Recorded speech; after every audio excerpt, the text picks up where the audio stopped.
Krishna.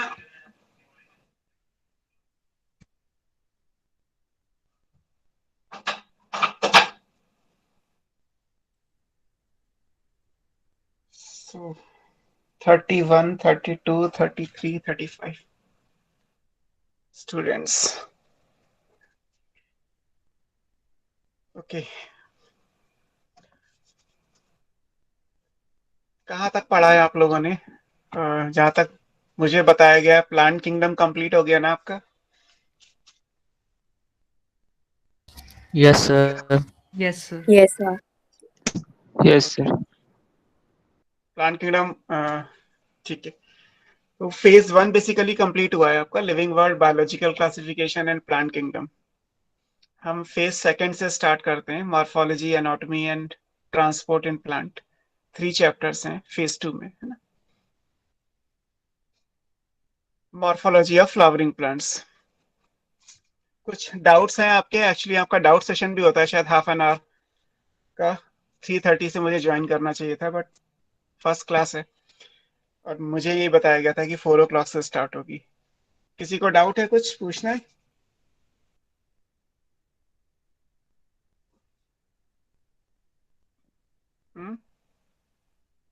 No, sir. No, sir. Okay, so morphology of flowering plant से start करते हैं। इससे पहले जितना हमें ओवरव्यू लेना है उसको आप ऐसे समझ लीजिए। आपने प्लांट किंगडम पढ़ा है, प्लांट किंगडम में रिसेंटली आपने जिम्नोस्पर्म और एंजियोस्पर्म्स पढ़े होंगे। सो जिम्नोस्पर्म और एंजियोस्पर्म्स के साथ एल्गी एल्गी ब्रायो टेरिडो जिम्नो एंजियो, इस तरीके से आपने 5 ग्रुप्स को पढ़ा होगा। और उसमें ये होगा कि जिम्नोस्पर्म और एंजियोस्पर्म्स फ्लावरिंग प्लांट है। फ्लावरिंग प्लांट है तो उनमें आपने टेक्निकल टर्म्स में फेनेरोगेम्स पढ़ा होगा। अगर कुछ नहीं पढ़ा है तो कोई इश्यू नहीं है, मैं सिर्फ अपनी रेफरेंस के लिए यूज कर रहा हूँ वर्ड। हम इनको डिस्कस यहाँ पे अभी कर लेंगे। सो फ्लावरिंग प्लांट्स आर फेनेरोगेम्स, उसमें जिम्नोस्पर्म्स और एंजियोस्पर्म्स आते हैं। प्लांट किंगडम में जितना भी जिम्नो और एंजियो के रिगार्डिंग दिया हुआ है, एंजियोस्पर्म्स का तो बहुत बेसिक आइडिया दिया हुआ है, सिर्फ एक लाइफ साइकिल के पॉइंट ऑफ व्यू से what are the major changes, और हैबिटेट के पॉइंट ऑफ व्यू से लाइक aquatic और terrestrial, desert, rain forest, microscopic marine angiosperm, Wolffia Zostera and tallest eucalyptus, ये सब दिया हुआ है बेसिकली। तो ये ऐसा इसलिए था क्योंकि आगे जितनी भी बॉटनी है, टेक्निकल बॉटनी जितनी भी आपको पढ़नी है, specially with reference to angiosperm है, like morphology of flowering plant, anatomy of flowering plant, physio में भी बहुत सारा फ्लावरिंग प्लांट का ही आएगा, और 12th में आप पढ़ेंगे sexual reproduction in flowering plant. So क्योंकि हमें एंजियोस्पर्म्स को आगे डिटेल में पढ़ना है, इसलिए प्लांट किंगडम में एक समराइज करके दिया हुआ है। फ्लावरिंग प्लांट्स में जिम्नोस्पर्म्स भी आते हैं, तो कुछ एग्जाम्पल आपको जिम्नोस्पर्म्स के भी मिलेंगे in morphology, anatomy and rest of the chapters. और जहां तक एल्गी, ब्रायो और टेरिडोफाइट्स की बात है, उनकी जो भी मॉर्फोलॉजी है वो आपको प्लांट किंगडम में करा दी गई है, या करा दी होगी सर ने, कि एल्गी, ब्रायो, टेरिडो में क्या क्या चेंजेस होते हैं इन टर्म्स ऑफ गेमेटोफाइट, स्पोरोफाइट, ये सब चीजें। गेमेटोफाइट, स्पोरोफाइट आप समझते होंगे। Gametophyte means haploid generation, sporophyte means diploid generation. और अगेन जिम्नो और एंजियोस्पर्म्स में डिप्लॉन्टिक लाइफ साइकिल है, majority of the plant body diploid है, स्पोरोफिटिक जनरेशन है। फॉर ए टाइम मेल और फीमेल गेमेटोफाइट रिड्यूस्ड टाइप के बनेंगे, और इसलिए जितना भी कंटेंट आप पढ़ रहे हैं मॉर्फोलॉजी में, वो बेसिकली उसके स्पोरोफाइट को लेके है कि एंजियोस्पर्म का स्पोरोफिटिक जनरेशन कैसा है, लाइकवाइज जिम्नोस्पर्म का कैसा है। तो बेसिकली आपको मॉर्फोलॉजी और आने वाली जितनी भी बॉटनी है उसमें मेन फोकस आपका एंजियोस्पर्म्स रहेगा।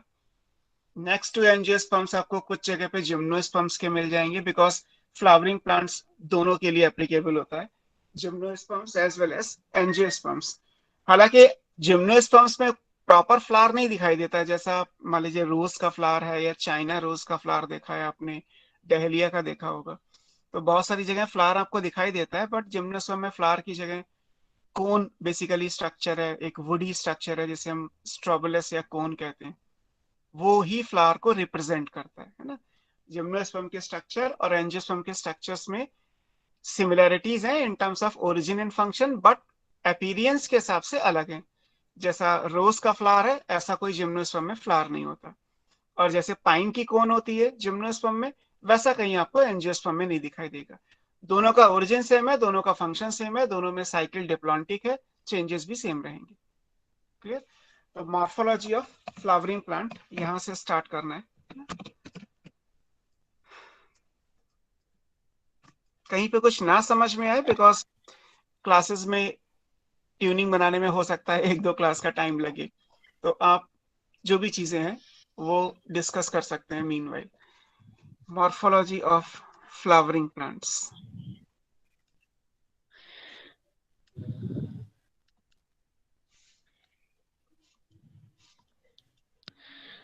तो सर आज बिल्कुल फ्रेश चैप्टर शुरू हो रहा है ना? हाँ बिल्कुल फ्रेश चैप्टर है, आपसे फेस सेकंड का पहला चैप्टर यही है, मॉर्फोलॉजी ऑफ फ्लावरिंग प्लांट, है ना। जहां तक मॉर्फोलॉजी की बात है, means study of external appearance. Morphology आप समझते ही हैं, जो चीज हमें बाहर से दिखाई देती है वो मॉर्फोलॉजी है। सेक्शन कट करके देखेंगे तो दैट इज एनाटॉमी। तो अभी आप एक्सटर्नल स्टडीज की बात कर रहे हैं ना। सर वीडियो ब्लर है। बेटे रीज्वाइन करके देखो, बिकॉज मेरे पॉइंट ऑफ व्यू से तो नेट कनेक्शन से लेके और सब कुछ तक स्पीड ठीक है, और अगर कोई टेक्निकल इशू है तो नहीं कह सकते। एक बार फिर भी आप रीज्वाइन कर लीजिए, अगर सबको ब्लड आ रहा होगा तो मैं रीज्वाइन करके देख लूंगा। और जहां तक फ्लावरिंग प्लांट्स की बात है, इनको टेक्निकल टर्म में आप फेनेरोगेम्स कहते हैं, PHANERO, फेनेरोगेम्स। फेनेरोगेम्स का मतलब होता है फ्लावरिंग प्लांट्स, है ना।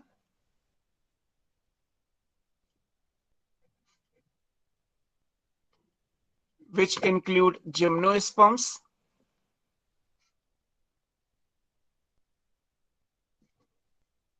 and angiosperms।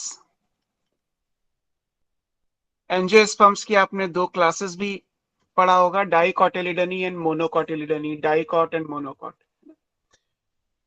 तो सर यस, सर सबका ही ब्लर हो रहा है। सबका ब्लर हो रहा है। No sir, now it's clear. Clear आ रहा है? क्लियर है सर। थोड़ा बहुत फ्लक्चुएशन हो सकता है, डेटा ट्रांसफर करने में कुछ सेकंड का टाइम लग सकता है, इसलिए ब्लर हो रहा होगा, बट मुझे लगता है कि क्लियर होना चाहिए। सो जिम्नो और एंजियो की बेसिकली मॉर्फोलॉजी पढ़नी है आपको। हालांकि हम जब एक टिपिकल प्लांट स्टडी करते हैं तो लोअर क्लास में मॉर्फोलॉजी में या फ्लावरिंग प्लांट के लिए एक आइडियल एग्जांपल मस्टर्ड का प्लांट होता है। मस्टर्ड इज ए डाइकॉट, और मस्टर्ड के प्लांट का ही डायग्राम आपकी मॉर्फोलॉजी में स्टार्टिंग में बना हुआ है कि मस्टर्ड का प्लांट कैसा दिखाई देगा। मस्टर्ड के प्लांट में आपको root, stem, leaf, flower, fruit, seed, ये सारे स्ट्रक्चर्स क्लियरली विजिबल होते हैं। तो it's an representative member of the dicot. और मोनोकॉट्स में हम यूजुअली किसी ग्रास को ले लेते हैं, व्हीट या मेज को बना देते हैं। बट अगर हम एक टिपिकल फ्लावरिंग प्लांट कंसिडर करें,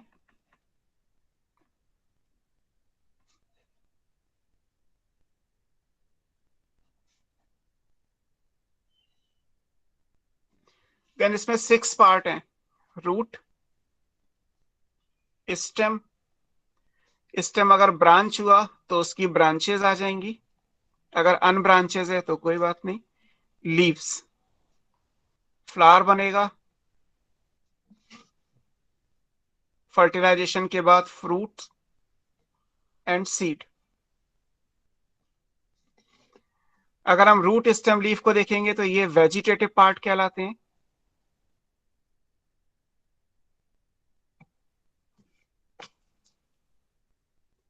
vegetative parts of the plant. और फ्लावर आपको रिप्रोडक्शन से पहले दिखाई देता है, दिस इज प्री रिप्रोडक्टिव।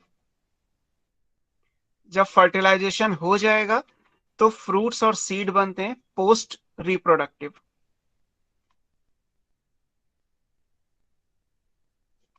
और ये तीनों ही पार्ट रिप्रोडक्टिव पार्ट्स हो गए।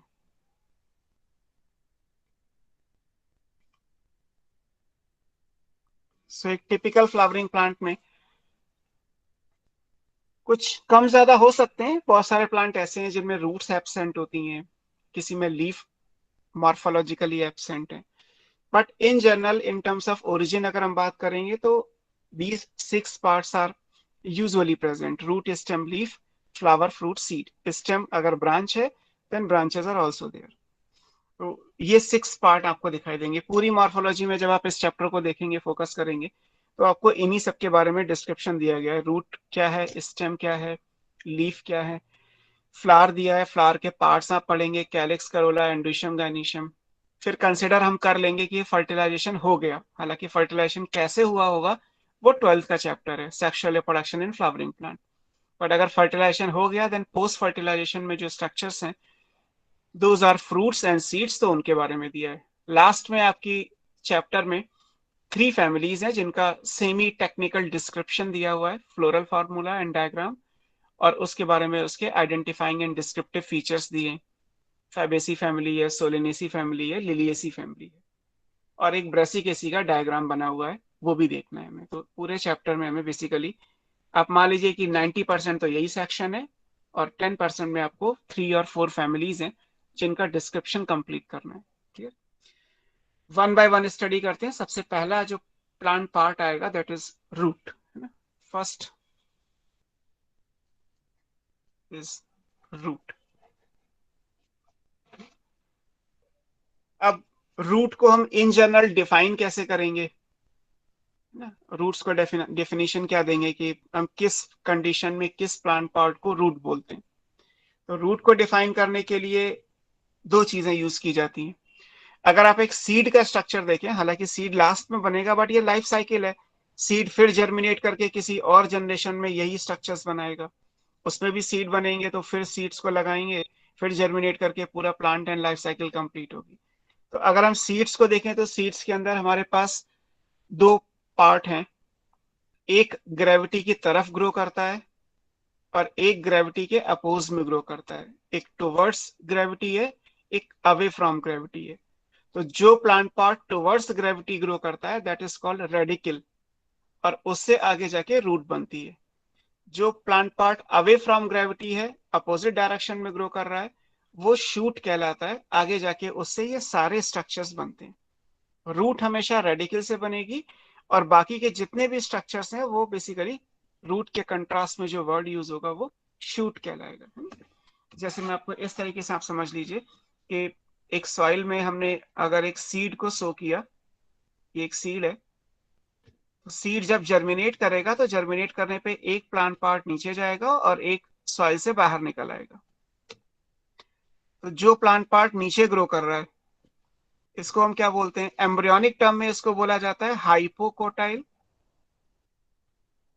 हाइपो मीन्स बिलो, नीचे, कोटाइल फॉर कॉटिलिडन। ये क्या है, this is cotyledon. Cotyledon seed का पार्ट होता है, हालांकि हम सीड को बाद में पढ़ेंगे बट अभी हम सीड से स्टार्ट कर रहे हैं। हाइपोकोटाइल जब जर्मिनेट कर जाएगा तो आगे जाके ये रेडिकल बनाता है, और रेडिकल से बेसिकली रूट बनता है। रूट जब डिवाइड हो जाएगा तो रूट का सिस्टम बन जाएगा, अभी हम पढ़ेंगे इसको। हाइपोकोटाइल के कंट्रास्ट में जो प्लांट पार्ट है वो एपिकोटाइल है। अबव कॉटिलिडन तो एपिकोटाइल, बिलो कॉटिलिडन हाइपोकोटाइल। ये जो प्लांट पार्ट बनाएगा, ऐसा नहीं होता कि यहाँ रूट है तो यहाँ स्टेम आएगा। एक्चुअली यहाँ स्टेम भी आएगा, ब्रांच भी आएगा, लीफ भी आएगा, फ्लावरिंग टाइम आएगा तो फ्लावर भी यहीं से बनेगा, और भी चीजें यहीं से बनेंगी। तो बेसिकली यहाँ जो वर्ड यूज करते हैं रेडिकल के कंट्रास्ट में वो प्लीम्यूल है, और प्लीम्यूल आगे जाके जो भी बनाता है वो शूट बनाता है। रूट की जगह जो टेक्निकल वर्ड आएगा वो शूट आएगा, और फिर हम शूट से आगे डिपेंड करता है जैसे जैसे डिफरेंशिएशन होता जाएगा, जैसे जैसे स्ट्रक्चर्स अलग होंगे अकॉर्डिंगली उनमें स्टेम, अगर ब्रांच होना है तो उनकी ब्रांचेस, उनके ऊपर लीफ, फिर एक वेजिटेटिव फेज आएगी, ये सारे ग्रो करेंगे। एक सर्टेन टाइम के बाद फ्लावर का फॉर्मेशन होगा, फ्लावर में फर्टिलाइजेशन के बाद ये स्ट्रक्चर्स बनेंगे। तो हम एक कॉमन डेफिनेशन अगर देखें कि what is root, so root is the plant part which develop from, या तो रेडिकल बोलिए या हाइपोकोटाइल बोलिए। इन दोनों में डिफरेंस सिर्फ इतना है कि जब एम्ब्रियोनिक टर्म होता है, जब आपको ये स्ट्रक्चर नहीं दिखाई दे रहा है, जब स्प्राउटिंग नहीं हुई, जैसे आप यूजुअली अगर अपने घर में यूज करते हो तो स्प्राउट्स को यूज करते हैं, मूंग भी आता है, चना भी आता है, और भी डिफरेंट पल्सेस को लोग स्प्राउट्स में यूज करते हैं। अगर आप एक ग्राम सीड को कंसिडर कर लीजिए तो ग्राम सीड के अंदर एम्ब्रियो है, आपको बाहर से नहीं दिखाई देगा, जब तक आप सीड को ब्रेक नहीं करेंगे तब तक विजिबल नहीं होगा। तो इंटरनली जो स्ट्रक्चर है, those are hypocotyl and epicotyl. आपने सीड को सोक कर दिया, 2 to 4 days में स्प्राउटिंग हो जाएगी। स्प्राउटिंग के बाद जो टेक्निकल टर्म यूज होते हैं वो रेडिकल और प्रीम्यूल होते हैं। और फिर अगर आपने उस स्प्राउट को पॉट में ट्रांसफर किया तो रेडिकल से बन जाएगा रूट का सिस्टम और प्रीम्यूल से बन जाएगा शूट का सिस्टम। शूट से आगे जाके ये चीजें जैसे जैसे प्लांट ग्रो करेगा बनती जाएंगी। तो रूट की डेफिनेशन क्या होगी? It is a plant part which develop from radical और हाइपोकोटाइल। रूट्स यूजुअली सॉइल की तरफ ग्रो करती हैं, नीचे जा रही हैं, लाइट नीचे नहीं है तो away from light towards gravity. और शूट क्या होगा? ये टुवर्ड्स लाइट जाएगा और अवे फ्रॉम ग्रेविटी जाएगा। तो दोनों में कंट्रास्टिंग डिफरेंस आ जाएगा रूट और शूट में। मैं टर्न कर देता हूं, आप इसके डेफिनेशन नोट डाउन कर लीजिए। रूट्स में आपको क्या लिखना है? It develops. सर हाँ बोलो। सर प्लीज सर थोड़ा देर सर पेज टर्न कर लो सर, थोड़ा रह गया था। हाँ हाँ, आप मुझे बता दीजिएगा अगर मेरे पेज टर्न करने पे आपको अगर लिखना है या कुछ ड्रॉ करना है तो आप बता दीजिएगा कि सर छोड़ दीजिए। Sir done. Okay, it develop from hypocotyl और रेडिकल।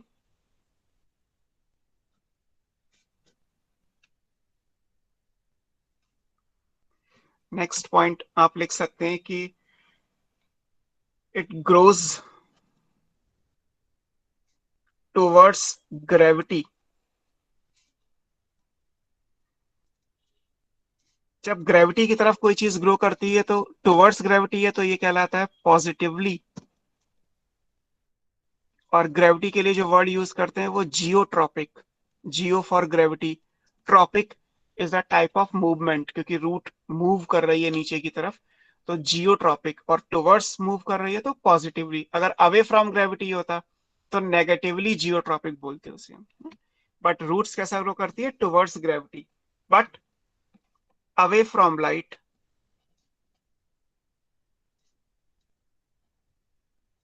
अब अवे है तो वर्ड आ जाएगा नेगेटिवली, और लाइट है तो लाइट के लिए वर्ड आता है photo. Movement is tropic. Roots positively geotropic होती है, नेगेटिवली फोटोट्रॉपिक होती हैं। आप ऐसे भी बोल सकते हैं, या root grows towards gravity and away from light, ऐसे भी बोल सकते हैं। रूट्स का मेन फंक्शन क्या है? This is called primary function. Roots बहुत सारे काम कर सकती है बट मेन फंक्शन क्या है? प्राइमरी फंक्शन दो है, absorption of water and nutrients from soil. Soil से प्लांट को जितने भी वाटर और न्यूट्रिएंट्स देने हैं वो, और दूसरा प्लांट को एंकरेज, सपोर्ट प्रोवाइड करने के लिए चाहिए। First one is the absorption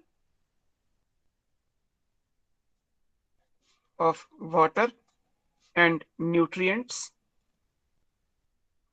अभी मैं फ्रॉम सॉइल लिख रहा हूं लेकिन बहुत सारी चीजें अंडरस्टूड है। अगर आपने फ्रॉम सॉइल लिखा है इसका मतलब टेरेस्ट्रियल प्लांट होगा। हम टेरेस्ट्रियल प्लांट की रूट की बात कर रहे हैं। अगर फ्रॉम वाटर है तो एक्वेटिक प्लांट कंसिडर कर लीजिए। फ्रॉम एटमॉस्फेयर या एयर है, कुछ प्लांट ऐसे भी होते हैं जिनकी रूट्स एयर में होती हैं, तो वो एटमॉस्फेयर में जो मॉइस्चर है, वाटर के वेपर्स हैं, उन्हीं को एब्जॉर्ब कर लेते हैं। तो जो भी रिजर्वायर है, इन जनरल फ्लावरिंग प्लांट को जब आप नेचर में देखते हो तो आपको टेरेस्ट्रियल प्लांट ही नजर आते हैं, तो इसलिए फ्रॉम सॉइल लिखा है। अगर प्लांट एक्वेटिक है तो सॉइल की जगह वाटर हो जाएगा, अगर प्लांट एरियल है तो एटमॉस्फेयर हो जाएगा, टेरेस्ट्रियल है तो सॉइल रहेगा। एंड सेकंड क्या है? Support, provide anchorage. प्लांट को एंकर करने के लिए या सपोर्ट प्रोवाइड करने के लिए रूट इंपॉर्टेंट है। रूट्स को आप डिफाइन कर सकते हैं और इसका इन जनरल अगर फंक्शन लिखना है तो इस तरीके से दे सकते हैं। अब आता है कि रूट कितने टाइप, हमें रूट का टाइप पढ़ना है, स्ट्रक्चर पढ़ना है, मॉडिफिकेशंस पढ़ने हैं। सबसे पहले क्या है, रूट के टाइप्स देखते हैं, कितने टाइप की रूट होती है, type of roots.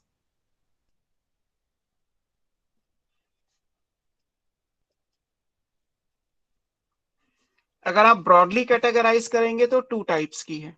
In terms of origin it is 2 types. One is tap root system, another is adventitious root system.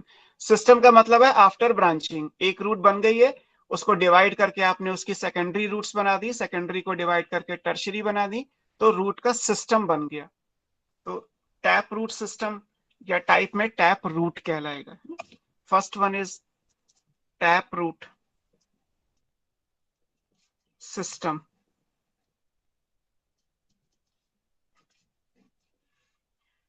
अब जो रेडिकल से रूट निकलेगी, यहां जो डेफिनेशन में लिखा है विच डेवलप फ्रॉम रेडिकल, रेडिकल से रूट निकलने के बाद क्या बनेगी, एक मेन रूट बनती है, उसको हम प्राइमरी रूट बोलते हैं।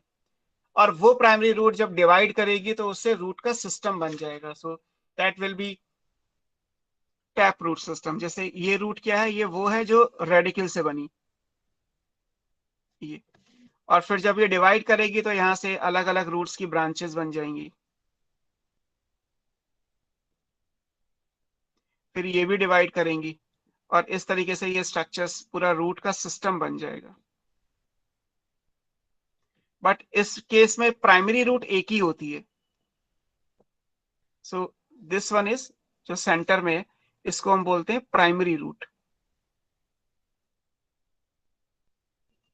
ये एग्जैक्टली वो है जो रेडिकल से डेवलप हुई, जो आपने डेफिनेशन में लिखा हुआ है ना, इसी को आप बोलते हैं टैप रूट। और अगर इनकी ब्रांचेस बनेंगी तो ये जैसे हो गया सेकेंडरी रूट्स। इसके बाद आप चाहें तो टर्शरी रूट्स बना सकते हैं, जितनी ब्रांचिंग होती जाएगी।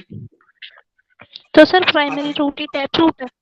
हाँ, प्राइमरी रूट ही टैप रूट है, जो रेडिकल से बनता है वो टैप रूट कहलाता है।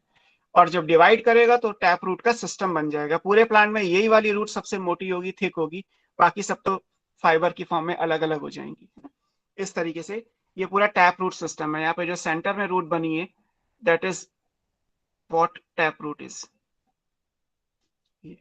बाकी तो सब ब्रांचेस हैं, ये ब्रांच है, ये यहाँ से या कहीं से भी बना दीजिए, ये कहलाएगा। तो ये कहलाता है टैप रूट सिस्टम। का मतलब है विच ओरिजिनेट फ्रॉम रेडिकल। कैसे? As primary root.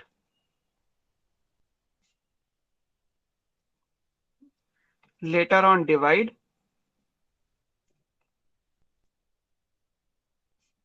and form root system। तो ये टैप रूट सिस्टम बन गया।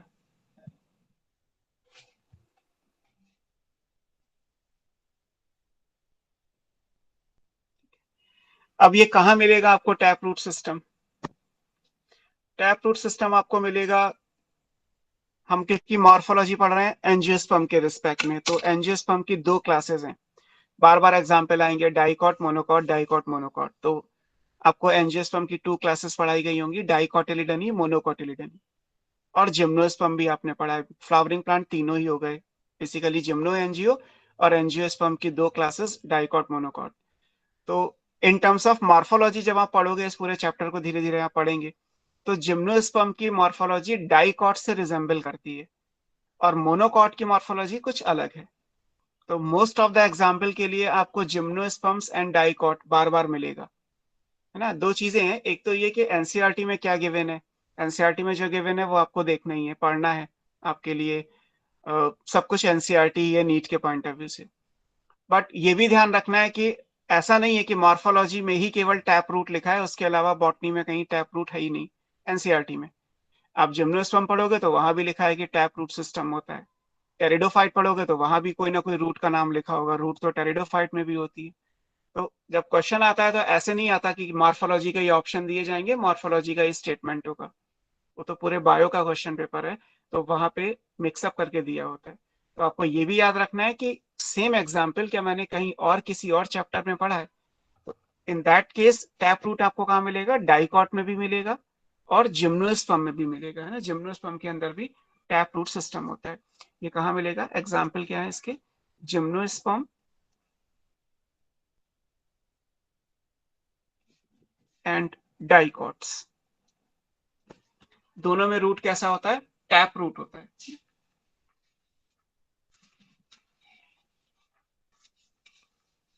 नाउ सेकंड क्या है, second is adventitious root system. Adventitious का मतलब बेसिकली होता है अदर देन ओरिजिन। किसी भी चीज के लिए आप एडवेंटिशियस वर्ड यूज कर सकते हैं, लाइक एडवेंटिशियस रूट्स, ये हम यहां पढ़ेंगे। इसके अलावा एडवेंटिशियस बड भी होती है, वो भी इसी चैप्टर में आगे आएगा। एडवेंटिशियस ट्यूबर होता है, 12th में कहीं आप पढ़ेंगे उस चीज को। एडवेंटिशियस का मतलब है अदर देन ओरिजिन। अब रूट का ओरिजिन क्या है, यहाँ लिखा हुआ है रूट ओरिजिनेट करती है रेडिकल से, अपने शुरू में लिखा हुआ है। तो रेडिकल के अलावा अगर किसी और जगह से रूट निकल आए तो क्या कहलाएगा, एडवेंटिशियस कहलाएगा। बट रेडिकल के अलावा किसी और जगह से निकलेगी क्यों, एक तो क्वेश्चन ये है। जब नेचर ने रेडिकल बनाया हुआ है रूट को डेवलप करने के लिए, तो फिर अदर देन रेडिकल रूट्स क्यों आएंगी। उसका रीजन है कि इन प्लांट्स के अंदर जो रेडिकल से रूट बनती है, टैप रूट, प्राइमरी रूट, वो डीजनरेट कर जाती है, उसका लाइफ स्पेन ज्यादा नहीं होता। तो प्लांट को अपने सर्वाइवल के लिए कहीं और से रूट डेवलप करनी पड़ती है, क्योंकि बिना रूट के तो प्लांट सर्वाइव करेगा नहीं। अगर रूट डैमेज हो गई तो प्लांट डैमेज हो गया। तो फॉर सर्वाइवल इन प्लांट्स ने एक एडॉप्टेशंस डेवलप कर ली कि हम अदर देन रेडिकल भी रूट्स बना सकते हैं। Those roots which develop other than radicle are called adventitious roots, और उनसे डिवाइड करके जो बनेगा वो adventitious root system. Second one क्या है, एडवेंटिशियस रूट सिस्टम।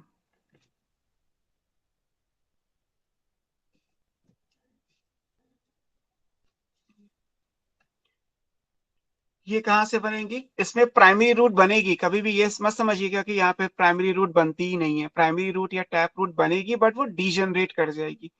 डीजनरेट करने के बाद जो रूट आएंगी, those are adventitious roots. So here primary root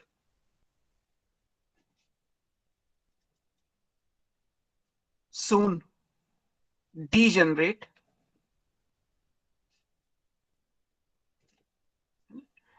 and new roots arise from the parts other than radical। क्योंकि रेडिकल तो खत्म हो गया ना, रेडिकल से तो एक ही रूट बनी थी। अब अगर रेडिकल खत्म हो गया तो रेडिकल दोबारा तो ना बनेगा। जैसे अभी मैंने एक सीड वाला डायग्राम इसके पीछे बना रखा है, तो उसमें रेडिकल तो एक ही है ना, एक सीड में एक ही रेडिकल होता है। अगर उस रेडिकल से बनने वाला structure that is primary root वो डीजनरेट हो गया, तो फिर दोबारा रेडिकल तो आएगा नहीं। अब उससे जो प्लांट बनने वाला है उसको कैसे सपोर्ट मिलेगा, वो कैसे वर्क करेगा। तो सर्वाइवल के लिए उस प्लांट ने अदर रूट्स को डेवलप किया जो रेडिकल के अलावा किसी और जगह से निकलेंगी। क्योंकि वो अदर देन ओरिजिन हो गया तो नाम दे दिया गया एडवेंटिशियस रूट्स, है ना। ये आ गया। एडवेंटिशियस रूट्स कहाँ होती हैं, ये मोनोकॉट्स में होती हैं। जैसे चिम्नो और डाइकॉट में टैप रूट सिस्टम है, तो एडवेंटिशियस कहाँ होगी, example monocots.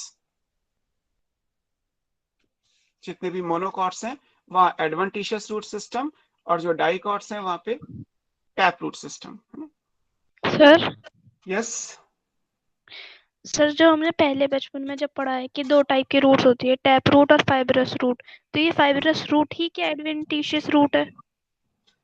Fibrous root is one of the type of adventitious root. Fibrous is a type of adventitious roots.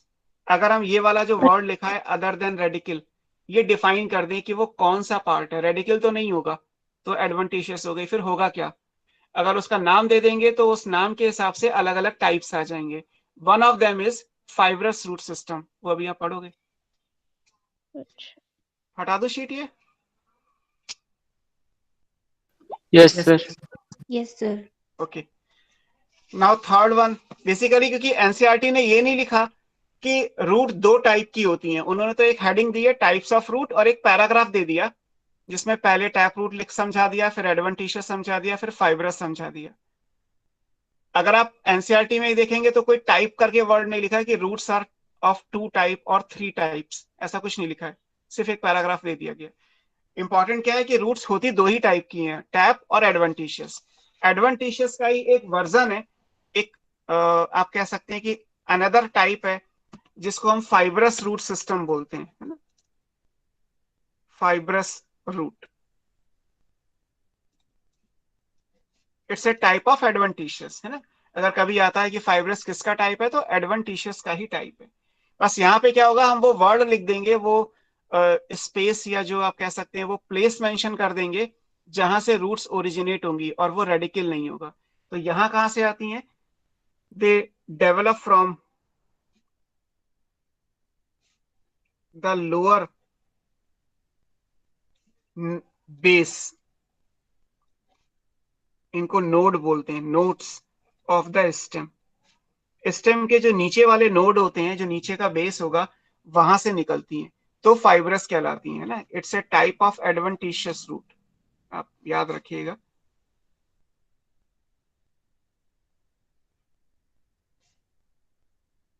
Fibrous adventitious का ही टाइप है। एग्जाम्पल अगर आप देखेंगे तो आपकी बुक में वीट दिया हुआ है। वीट इज ए मोनोकॉट, जैसा भी आपने कहा कि एडवेंटिशियस रूट्स मोनोकॉट में होती है, तो मोनोकॉट में रूट तो होती है एडवेंटिशियस, लेकिन वीट में क्या है, वीट में हमने डिफाइन किया है कि वो अदर देन रेडिकल क्या है, that is a lower base या नोड ऑफ द स्टेम, इसलिए फाइब्रस रूट्स आएगा, है ना, टैप रूट और फाइब्रस रूट्स। क्लियर। तो ये हो गए हमारे रूट्स के टाइप, टैप, एडवेंटिशियस, और एडवेंटिशियस में एक आप कह सकते हैं फर्दर एक टाइप या एक्सटेंशन दे दिया, फाइब्रस रूट सिस्टम। अब आता है कि रूट का स्ट्रक्चर कैसा होता है। एक टिपिकल रूट, चाहे आप फाइब्रस में देखें, रूट के टिप बेसिकली स्टडी करेंगे, चाहे मोनोकॉट में देखें, डाइकॉट में, जिम्नो में, टैप, एडवेंटिशियस, किसी भी जगह देखें, स्ट्रक्चर कैसा है रूट का।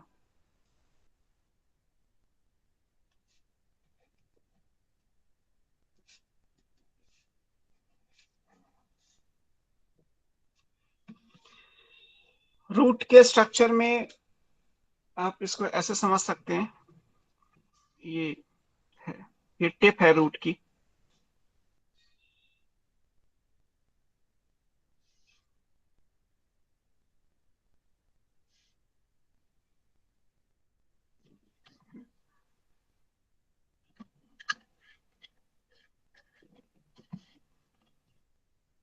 अब इसमें क्या है, यहाँ पे एक ऐसा एरिया है, यहाँ पे इसकी एक रूट कैप आएगी,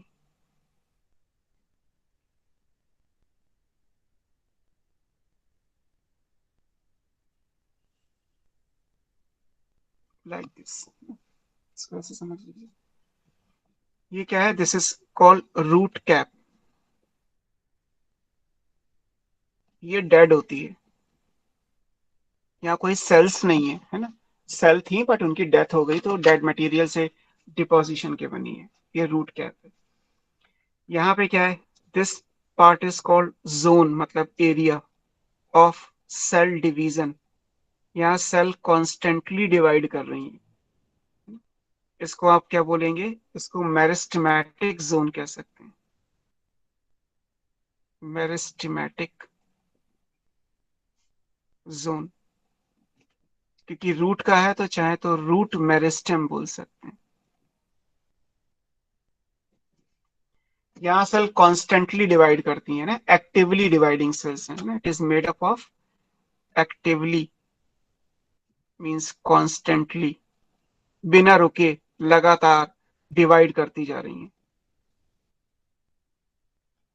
1 से 2, 2 से 4, 4 से 8, 8 से 16, 32, 64, 128, 256 एंड सो ऑन, मतलब अनलिमिटेड डिवाइड ही करती रही हैं। तो इसलिए ये मेरिस्टेमेटिक जोन कहलाता है। ये मेरिस्टेमेटिक जोन में क्योंकि सेल कॉन्स्टेंटली डिवाइड कर रही है, इसलिए वो कभी मैच्योर नहीं होगी, बिकॉज वो मैच्योर नहीं है और नीचे सॉइल है, तो सॉइल के पार्टिकल्स उनको डैमेज ना करें, सॉइल तो कोर्स होती है, हार्श पार्टिकल होते हैं, तो डैमेज ना हो, दैट्स वाई रूट कैप दी गई है। रूट कैप का काम क्या है, इस मेरिस्टेमेटिक जोन को प्रोटेक्ट करना। तो रूट कैप का नेचर क्या हो जाएगा? This is protective in nature. इसका फंक्शन क्या है? रूट कैप प्रोटेक्टिव है।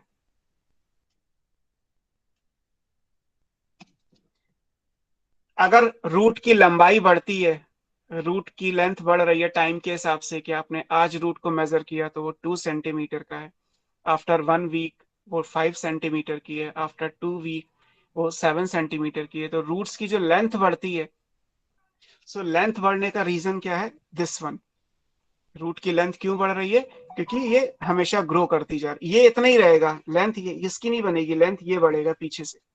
ये वाला आज यहाँ पे है, 2 दिन बाद ये यहाँ नजर आएगा, उसके और 2 दिन बाद ये और नीचे हो जाएगा। तो जो ग्रो करेगा वो ये पार्ट ग्रो करेगा, टिप वैसी की वैसी रहती है। तो रूट्स की जो ग्रोथ होती है, जो लेंथ इंक्रीज होती है, वो क्यों होती है? Because of this particular structure. तो ये एक्टिवली डिवाइडिंग का। अब यहाँ पे सेल कॉन्स्टेंटली डिवाइड कर रही है, इससे पीछे जब आप जाएंगे तो सेल्स डिवाइड करना बंद कर देंगी, वो इलोंगेट कर जाती हैं, उनकी लेंथ इंक्रीज हो जाती है उनकी विड्थ से ज्यादा। तो ये इलोंगेटेड सेल्स हैं, लंबी लंबी बनेंगी।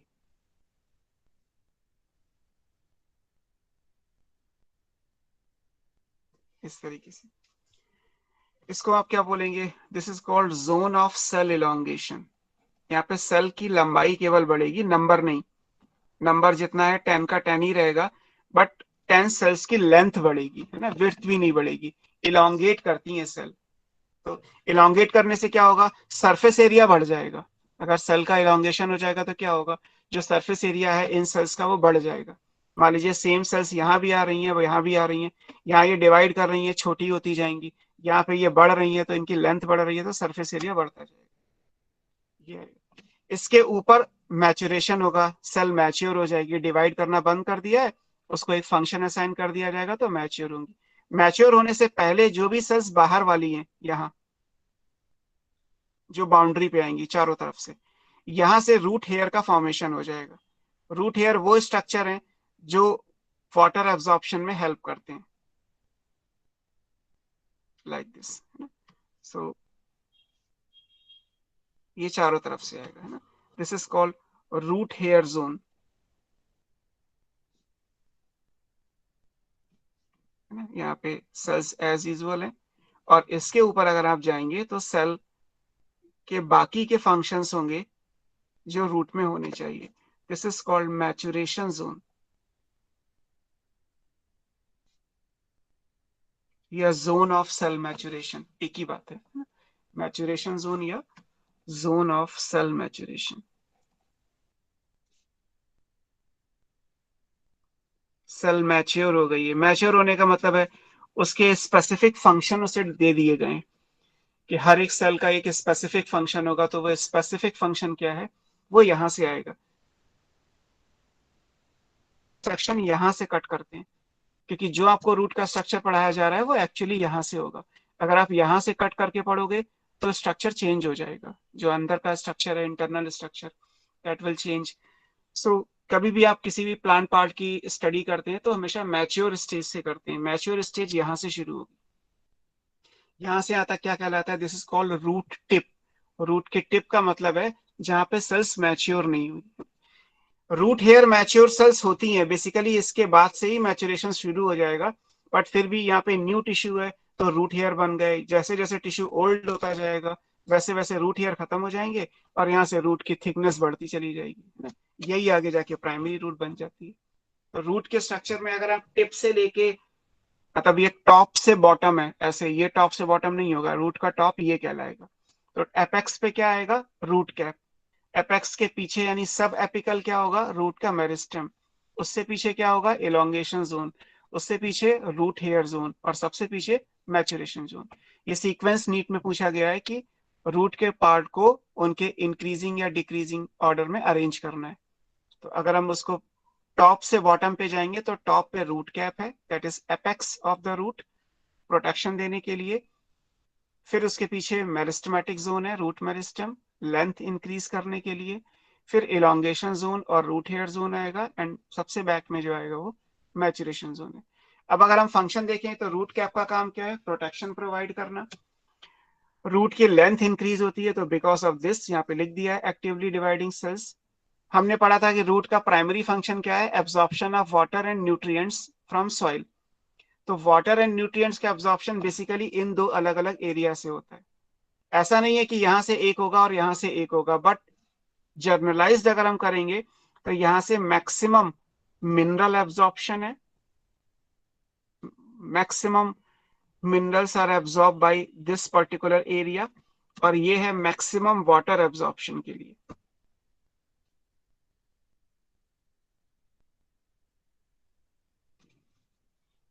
और ये मैकेनिकल स्ट्रेंथ के लिए।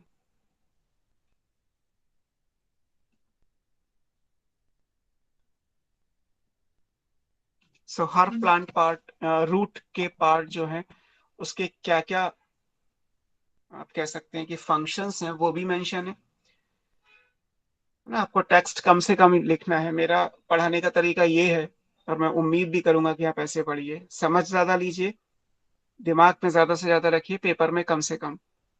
क्योंकि जब आप रिवाइज करने बैठेंगे तो पता चला कि जितनी आपकी एनसीईआरटी की थिकनेस है उससे ज्यादा थिकनेस के आपके नोट्स हो गए, फिर कम टाइम पे वो रिवाइज नहीं होंगे। तो शॉर्ट में लिखिए, सेंटेंस आप फ्रेम कर सकते हैं बोर्ड के हिसाब से, वो कोई बिग इशू नहीं है कि इसको डिस्क्राइब करना हो रूट का स्ट्रक्चर तो क्या करना है, बना के अलग अलग सेंटेंस में लिख दीजिए।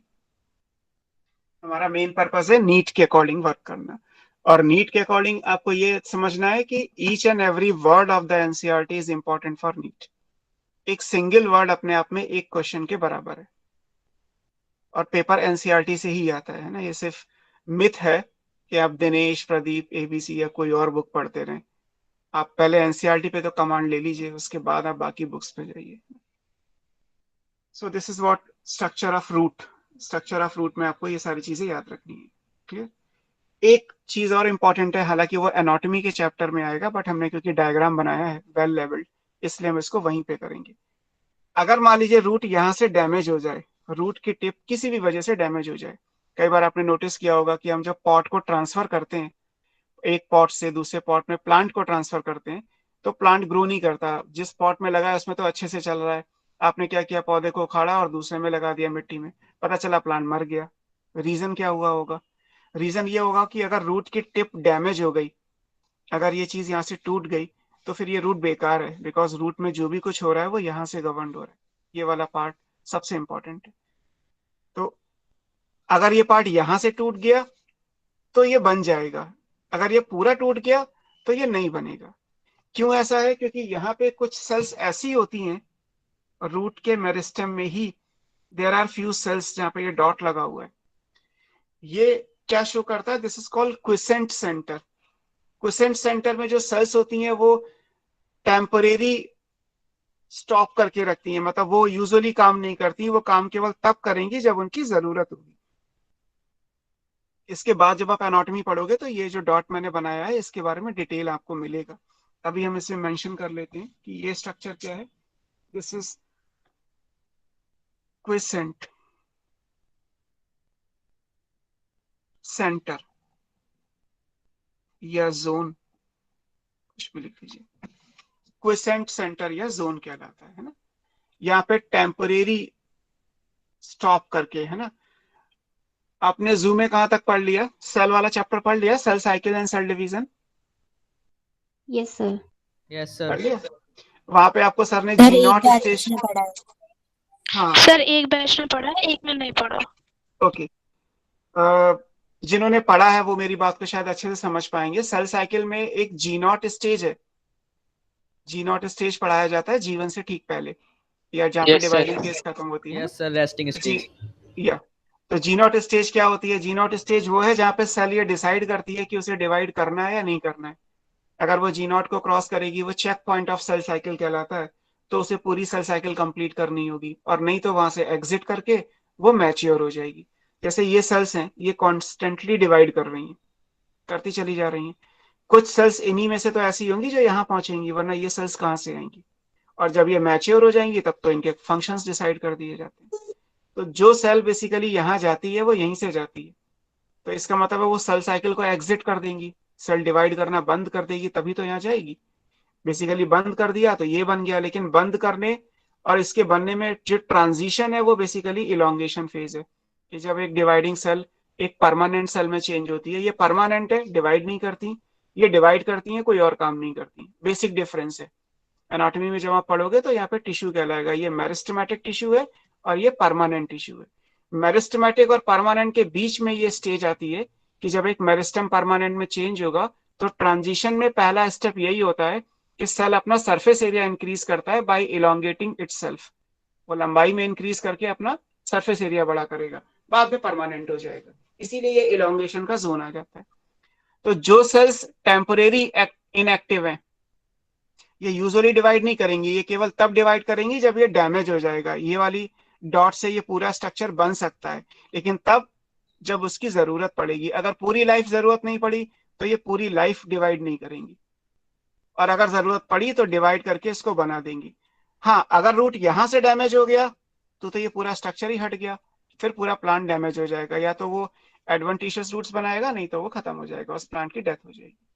तो फंक्शनल बेसिस के हिसाब से हम क्विसेंट सेंटर को अगले चैप्टर में या सेल साइकिल सेल डिवीजन में आप इसको पढ़ेंगे, है ना। ये जी नॉट स्टेज है। जिन लोगों ने भी सेल साइकिल पढ़ा है वो इस चीज को समझ लेंगे। जी नॉट है ना, अलग है, जी के साथ स्टेज अलग है। नाउ अब हमें पढ़ने हैं रूट के modification. Root absorption of water and nutrient तो है ही, वो तो रूट का मेन फंक्शन है। इसके सर अलावा रूट क्या कर सकती है, बोलो। सर ये जोन ऑफ सेल इलोंगेशन है, उसमें ही मैक्सिमम मिनरल एब्जॉर्प्शन क्यों हो रहा है? क्योंकि यहाँ पे सरफेस एरिया ज्यादा है ना, मिनरल एब्जॉर्प्शन सरफेस एरिया से गवर्नड होता है। और जब आप ट्रांसपोर्ट इन प्लांट पढ़ोगे फिजियो में, जो पहला चैप्टर है, चैप्टर नंबर 11 है ना, 11th ऑफ 11th एनसीईआरटी, तो वहां पे आपको पढ़ाया जाएगा कि ये दोनों प्रोसेस अलग अलग होते हैं। वाटर एब्जॉर्प्शन पैसिव होता है, मिनरल एब्जॉर्प्शन एक्टिव होता है। दोनों एक साथ एक जगह से नहीं हो सकते। तो सरफेस एरिया दोनों के लिए चाहिए। वाटर प्लांट ज्यादा एब्जॉर्ब करते हैं तो रूट हेयर का सरफेस एरिया यहाँ पे इसके कंपैरिजन में ज्यादा है, इसलिए यहाँ से एब्जॉर्प्शन वाटर का हो गया। सरफेस एरिया यहाँ भी ज्यादा है, यहाँ से मिनरल का एब्जॉर्प्शन हो जाएगा। बट ये मैक्सिमम लिखा हुआ है, कुछ वाटर यहाँ से भी हो जाएगा, कुछ मिनरल्स यहाँ से भी हो जाएंगे। जब आप इन दोनों प्रोसेस को अलग अलग पढ़ोगे ट्रांसपोर्ट इन प्लांट में, तो आपको इसकी डिटेल मिल जाएगी कि कहाँ से कितना एब्जॉर्ब हो रहा है। मिनरल एब्जॉर्प्शन, वाटर एब्जॉर्प्शन, ये दो अलग अलग कंप्लीट टॉपिक है under the chapter transport in plant.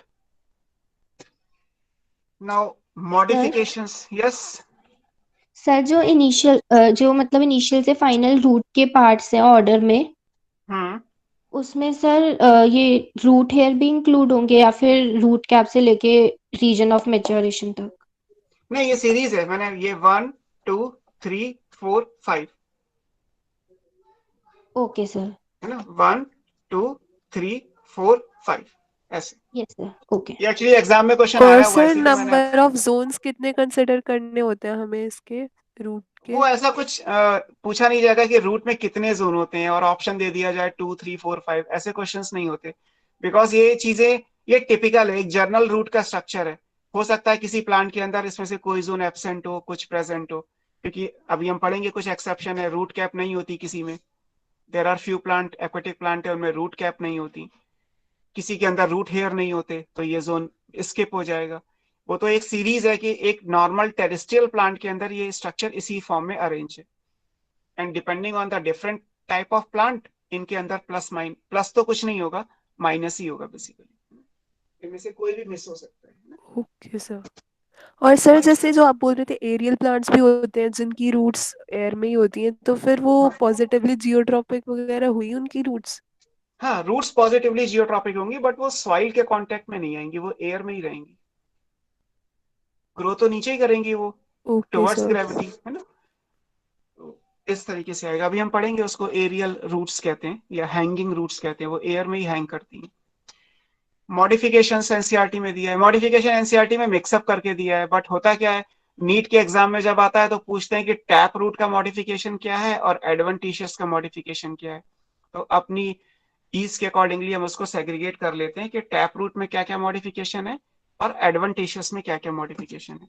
सबसे पहले हम टैप रूट में देख लेते हैं। यही सब बस आपको मेरे हिसाब से being a teacher being a mentor आपको मुझे जो सिखाना है वो यही कि अगर एक पैराग्राफ जो एनसीईआरटी ने जर्नलाइज किया है, नीट में अगर वो जर्नलाइज्ड स्पेशलाइज्ड में कन्वर्ट होके पूछते हैं तो आप ये कर पाएंगे या नहीं कर पाएंगे। ये लॉजिकल अप्रोच आपको खुद ही डेवलप करनी है। एनसीईआरटी ने एक साथ दे दिया कि रूट में फूड स्टोर होगा तो ये एग्जाम्पल है, पूछा ये जाता है कि इसमें से टैप रूट का एग्जाम्पल क्या है और एडवेंटिशियस का एग्जाम्पल क्या है। इसी के लिए आप इसी चीज के लिए आपको मेरे पॉइंट ऑफ व्यू से आपको एक टीचर या एक मेंटोर की जरूरत है कि आप इस चीज को अलग अलग कर पाए कि अगर अलग अलग पूछा जाएगा तो हम क्या करेंगे, क्योंकि हमें अलग अलग भी पढ़ना है और कॉमन तो एनसीईआरटी में दिए ही है। टैप रूट में फर्स्ट मॉडिफिकेशन क्या है, this is called fleshy root. Fleshy का मतलब है इसकी थिकनेस बढ़ जाएगी, बल्बस हैवी हो जाएगा ये। क्यों? क्योंकि ये फूड को स्टोर करेगा, तो इसको बोलते हैं फ्लैशी या storage root.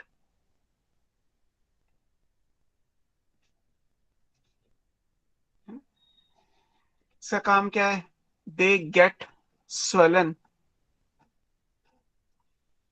To store food. वो रिजर्व फूड को स्टोर करने के लिए स्वेल कर जाएंगी, तो फ्लैशी स्ट्रक्चर बन गया है ना, इसलिए उनको फ्लैशी या स्टोरेज रूट का नाम दिया। एग्जाम्पल वो लेना है जो टैप रूट का इस फॉर्मेट को फॉलो करे। क्या क्या एग्जाम्पल आएंगे, टर्न कर दूं उसे? Yes sir. Yes sir. Example में जैसे फॉर एग्जाम्पल रेडिश है, मूली। जो रेडिश का एडिबल पोर्शन है वो टैप रूट है अकेला, और कई बार आपने देखा होगा रेडिश में छोटे छोटे फाइबर्स भी होते हैं जो सेकेंडरी रूट्स होंगे। रेडिश हो गया, कैरेट सेम है, टर्निप, ये तीनों है। तीनों का शेप अलग अलग होता है, मैं बना नहीं रहा, एनसीईआरटी में बना हुआ है, आप बना के तो किसी को दिखाना नहीं है। मूली गाजर शलगम कैसा होता है सबको पता है। टेक्निकली इनको क्या बोलते हैं, रेडिश का जो भी शेप है this is called fusiform shaped. Carrot कैसा होता है, कोनिकल इन शेप, और टर्निप शलगम कैसा होता है, नैपी फॉर्म कहते हैं इसे। कभी कोनिकल रूट्स आ जाए तो इसका मतलब carrot, napiform root turnip, fusiform root radish. तीनों में इंपॉर्टेंट क्या है, तीनों स्वेल कर गई हैं क्योंकि वो फूड को स्टोर करती हैं। इन प्लांट्स का एडिबल पोर्शन क्या हुआ, रूट। आपसे कहा जाए कि इनमें से एडिबल रूट्स किसकी हैं, तो इन तीनों की रूट एडिबल है। इन प्लांट्स में आप रूट को ही तो कंज्यूम करते हैं। सर लेकिन बोलो। रेडिश और कैरेट का तो स्ट्रक्चर बिल्कुल सेम होता है। वो बॉटनी के हिसाब से अलग अलग है। रेडिश को आप फ्यूजी फॉर्म बनाते हैं, रेडिश ऊपर से भी थोड़ा सा पतला होगा और नीचे भी पॉइंटेड होता जाएगा, बीच में स्वेल करता है। और कैरेट ऊपर से नीचे तक कोन लाइक होता है, इतना डिफरेंस आएगा। बनाऊं छोटा सा, रेडिश बनाएंगे तो इट लुक्स लाइक दिस। ऐसी जरूरी नहीं कि आपको मार्केट में दिखाई दे, आप मान लीजिए कि इस तरीके से होती है, यहाँ से फाइबर्स ये। और जब आप कैरेट बनाएंगे तो इट लुक्स लाइक कोन। ये डिस्क है कैरेट की, और यहाँ से कैरेट की लीव्स होती हैं, बेसिकली कट के आती है मार्केट में। ये नैपी फॉर्म बनाएंगे तो ये ऐसी है, बिल्कुल पॉइंटेड सी गोल, यहाँ से इसकी लीव्स है, ऐसे शेप है।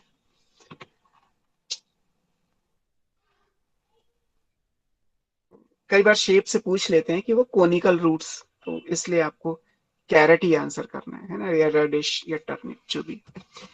सेकंड वन इज, क्योंकि रूट्स का मेन फंक्शन हर जगह एक ही रहेगा, water absorption, mineral absorption and provide anchorage. इनके अलावा रूट क्या कर रही है, तो जैसे आपने यहाँ देखा, यहाँ फूड को स्टोर कर रही है, तो नाम चेंज करके हमने दे दिया फ्लैशी या storage root. Next one is nodulated, nodules बन जाएंगे रूट में।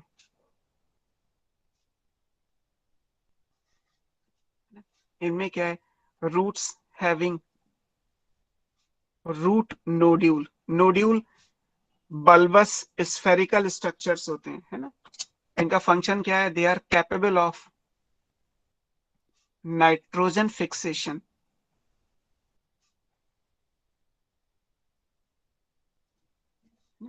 जैसे एग्जाम्पल में आप देखेंगे तो लेग्यूम्स, लेग्यूम्स का मतलब पल्सेस, जो दालों वाले प्लांट हैं वो।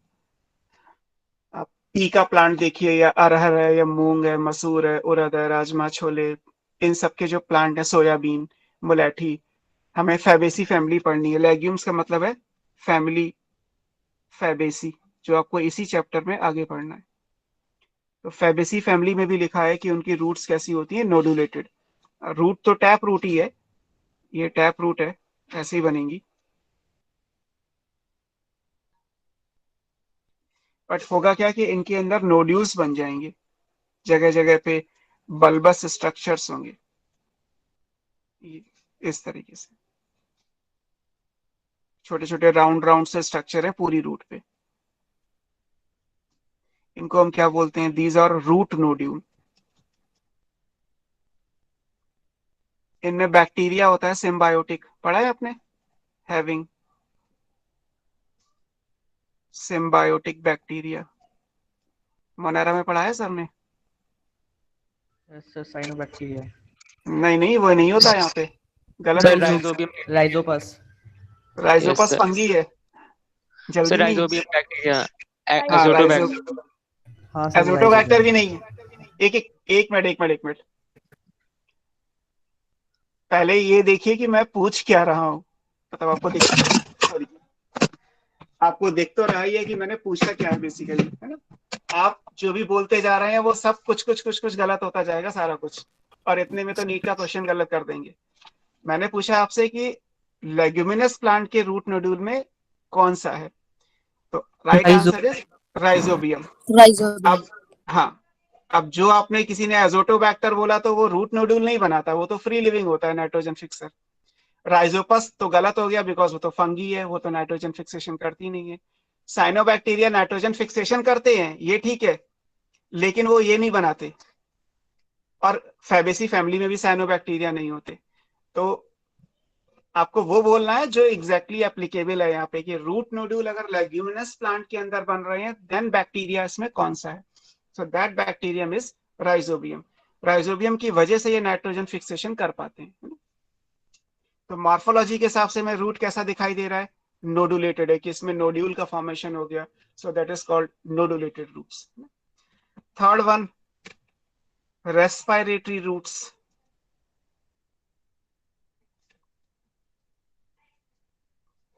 इनको न्यूमैटो, ई साइलेंट है, फोर कहते हैं। सर कैमरा को थोड़ा नीचे, यस सर। रेस्पिरेटरी रूट्स कहते हैं। अब अगर आप मैंग्रोव प्लांट्स को देखेंगे जो मार्शी एरियाज में, मार्शी हैबिटेट में है, तो उनमें क्या है कि नीचे जो सॉइल है वो एल्कलाइन है, और उस सॉइल के अंदर ऑक्सीजन बहुत कम है। रूट्स लिविंग टिश्यू होते हैं, अगर लिविंग टिश्यू है तो रेस्पायर करने के लिए ऑक्सीजन चाहिए। तो ऑक्सीजन की रिक्वायरमेंट को फुलफिल करने के लिए क्या होगा, वो सॉइल के नीचे से बेंड करके बाहर निकल आते हैं एयर में, एरियल हो जाते हैं, नीचे से बेंड करके बाहर निकल आएंगे। आपकी बुक में न्यूमेटोफोर का स्ट्रक्चर बना हुआ है, एक फिगर बना हुआ है बेसिकली। तो those roots are called respiratory roots. जैसे ये ट्री है फॉर एग्जांपल, ये सॉइल का लेवल मान लीजिए, तो यहाँ पे एक ये कोई भी ट्री है, नीचे रूट्स होनी चाहिए, जैसी भी होंगी। ये होता क्या है कि ये रूट्स बाहर आ जाएंगी बैंड करके, इस तरीके से बहुत सारी। और ये क्यों हो रहा है, क्योंकि नीचे उन्हें ऑक्सीजन नहीं मिल रही, ऑक्सीजन की रिक्वायरमेंट को फुलफिल करने के लिए वो बाहर आए हैं। इनको हम क्या बोलते हैं, these are called respiratory roots, या pneumatophore. Pneumato, pneuma word use करते हैं एयर के लिए, और फोर का मतलब होता है बियरिंग। तो एयर बियरिंग जो स्ट्रक्चर है, इनमें छोटे छोटे पोर्स होते हैं, जहां से गैसियस एक्सचेंज हो जाएगा, कार्बन डाइऑक्साइड बाहर आ जाएगी और एटमॉस्फेयर से जो ऑक्सीजन है वो अंदर चली जाएगी। क्योंकि नीचे सॉइल में ऑक्सीजन यहाँ पे नहीं है, इसलिए अडॉप्टेशन हुआ है ना, कि वो बाहर निकल के ग्रो कर रही है। सो दीज सर हैव, थोड़ा नीचे कर दीजिए। these have pores called, इन पोर को क्या बोलते हैं, न्यूमेटोथोड। पोर को न्यूमेटोथोर्स बोलते हैं और रूट को न्यूमेटोफोर बोला जाता है। ये किस चीज के लिए? To perform gaseous exchange. Gaseous exchange का मतलब है कार्बन डाइऑक्साइड को बाहर निकालना और ऑक्सीजन को अंदर लेना। तो ये गैसियस एक्सचेंज को लेने के लिए एग्जाम्पल क्या है? इन जनरल तो आप लिखेंगे मैनग्रूव प्लांट्स। अगर आपको जीनस मेंशन करना है तो राइजोफोरा।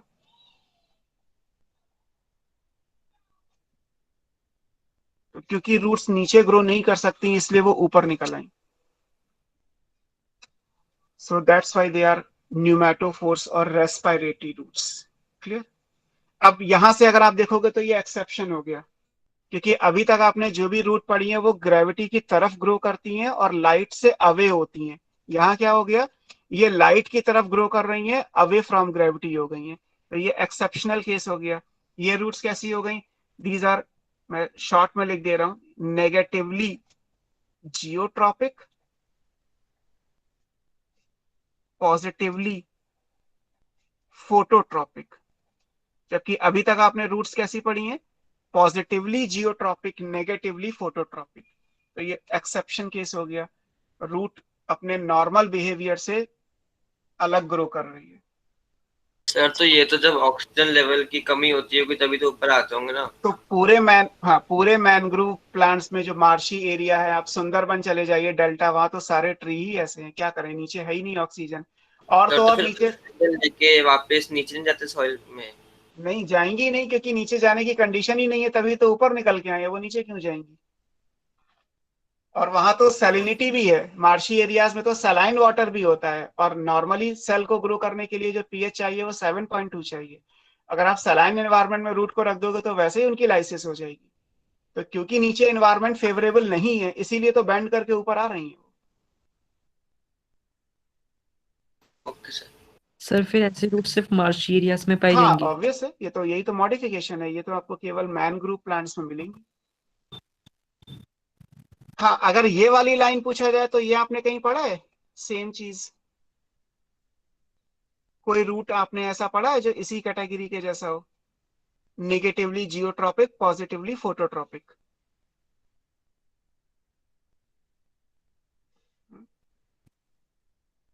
सर ने जिम्नोस्पर्म में साइकस पढ़ा है थोड़ा बहुत।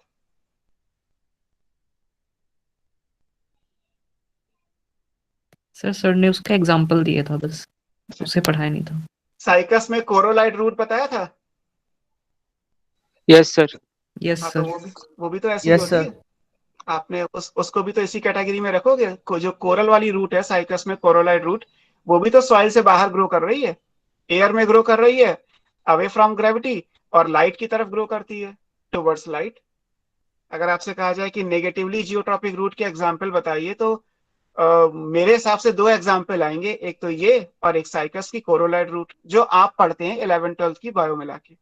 बाकी तो बहुत सारे एग्जाम्पल मिल जाएंगे। तो साइकस की कोरोलाइट रूट भी इस कैटेगरी में आएगी। हालांकि साइकस की कोरोलाइट रूट में फंक्शन ये नहीं हो रहा और ना ही स्ट्रक्चर के हिसाब से वो ये है, but in terms of origin अगर हम लिखें तो ऐसी ही है जैसे आप रेस्पिरेटरी रूट्स को यहाँ पढ़ रहे हैं। ये हो गया टैप रूट और उसके मॉडिफिकेशन। 3 मॉडिफिकेशन पढ़ने, फ्लैशी, नोडुलेटेड और रेस्पिरेटरी। क्लियर?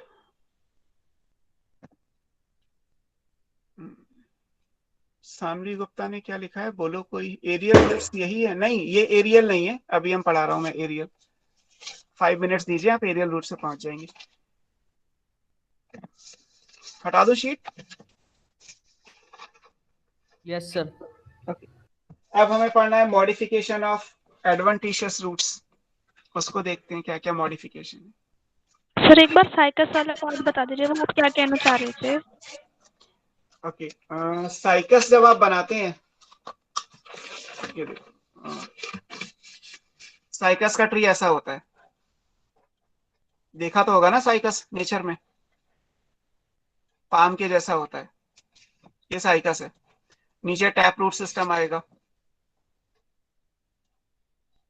तो रूट नीचे ग्रो कर रही है तो इसके लिए वही आएगा ना, पॉजिटिवली जियोट्रॉपिक, जैसे भी हमने लिखा, निगेटिवली फोटोट्रॉपिक। इतनी देर से यही पढ़ा है हमने। साइकस में ये रूट के अलावा एक रूट यहाँ भी होती है, इसे कोरोलाइड रूट कहते हैं। साइकस के चारों तरफ कोरल, कोरल आप एनिमल्स में पढ़ते हैं तो कोरल लाइक आउटग्रोथ की फॉर्म में होती है, इसको बोलते हैं कोरोलाइड रूट। तो मेरा क्वेश्चन ये था कि क्या ऐसी रूट है जो ग्रेविटी से बाहर आ गई, तो ये बन गया नेगेटिवली जियोट्रॉपिक। और लाइट की तरफ, क्योंकि लाइट ऊपर तो आएगी प्लांट में, जमीन के नीचे नहीं जाएगी, जमीन से ऊपर तो लाइट पहुंचेगी, पॉजिटिवली फोटोट्रॉपिक। क्वेश्चन मैंने ये पूछा था कि नेगेटिवली जियोट्रॉपिक या पॉजिटिवली फोटोट्रॉपिक रूट के एग्जाम्पल। तो एग्जाम्पल दो हो गए, साइकस की कोरोलाइड रूट, और अभी मैंने आपको रेस्पिरेटरी रूट से पढ़ाया। ये था सर। हाँ बोलो सर ये साइकस में नॉड्यूलेटेड रूट्स होते हैं? नहीं नहीं नहीं, साइकस में नहीं होते सर। उनका एसोसिएशन होता है ना साइनोबैक्टीरिया के साथ, तो वो साइनोबैक्टीरिया कैसे एग्जिस्ट करता है? तो जरूरी तो नहीं है ना कि मॉर्फोलॉजिकली वो नोड्यूल बनाए। कोरोलाइड रूट में साइनोबैक्टीरिया होता है, जो अभी यस बताया सर। था। सर तो फिर वो एग्जिस्ट कैसे करता है? एग्जिस्ट कैसे करेगा? रूट के अंदर बैक्टीरिया है, रूट के अंदर बैक्टीरिया रह सकता है। बैक्टीरिया को तो न्यूट्रिशन चाहिए, वो प्लांट प्रोवाइड कर देगा, और बदले में प्लांट को नाइट्रोजन फिक्सेशन करके बैक्टीरिया दे देगा। तो सिम्बायोसिस हो जाएगा, म्यूचुअली बेनिफिशियल। प्लांट को फायदा है कि बैक्टीरिया की नाइट्रोजन जो फिक्स हुई है वो ले ले, और बैक्टीरिया को फायदा है कि प्लांट जो खाना बना रहा है ऑटोट्रॉफिक मोड से, फोटोसिंथेसिस से, उसमें से थोड़ा बैक्टीरिया ले लेगा। तो दोनों को बेनिफिट हो जाएगा, दोनों म्यूचुअली सर्वाइव कर लेंगे। एडवेंटिशियस रूट्स के मॉडिफिकेशन क्या है? एडवेंटिशियस रूट्स में भी फ्लैशी रूट हो सकती है, फ्लैशी या स्टोरेज। टैप रूट में एग्जाम्पल अलग हो जाएगा, फंक्शन एक ही है, same, for food storage, get swollen for food storage, पूरा भी लिख सकते हैं, सिर्फ एग्जाम्पल अलग हुआ, क्योंकि यहाँ पे हमें एग्जाम्पल वो चाहिए जो एडवेंटिशियस में सॉल्व हुआ। टैप रूट में सॉल्व हुआ तो एग्जाम्पल आपने पढ़ा है कैरेट, टर्निप, रेडिश। ये यहाँ एग्जाम्पल क्या आएगा? Sweet potato. अब अगर आपसे कहा जाए कि स्वीट पोटैटो का एडिबल पोर्शन क्या है, शकरकंद में आप क्या खाते हैं, तो बेसिकली आप उसकी रूट्स खाते हैं, और रूट्स उसकी फ्लैशी हो गई हैं, फूड को स्टोर कर रही हैं, और उस हिसाब से एडवेंटिशियस रूट्स के एग्जाम्पल में। नेक्स्ट मॉडिफिकेशन क्या है? Prop roots. प्रॉप का मतलब होता है टू हेल्प और to provide any kind of support, तो ये प्रॉप रूट्स कहलाती हैं। प्रॉप रूट्स का काम क्या है? ये मैकेनिकल सपोर्ट देती हैं। आपने बैनियन ट्री में नोटिस किया होगा कि देयर आर फ्यू ब्रांचेस जो वर्टिकली डाउनवर्ड हैंग करती हैं। जैसे स्टेम को जब डिवाइड करेंगे तो ब्रांचेस बनेंगी, but there are few branches जो नीचे की तरफ झुक जाती हैं। जब तक वो नीचे झुक रही हैं तब तक वो ब्रांचेस हैं, है ना। इन बैनियन ट्री क्या होगा, इसका एग्जाम्पल पहले लिख देता हूँ। एग्जाम्पल क्या है? Banyan tree.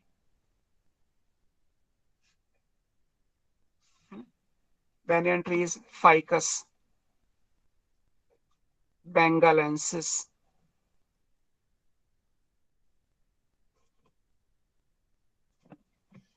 इसमें होता क्या है? There are vertically hanging downward, नीचे की तरफ,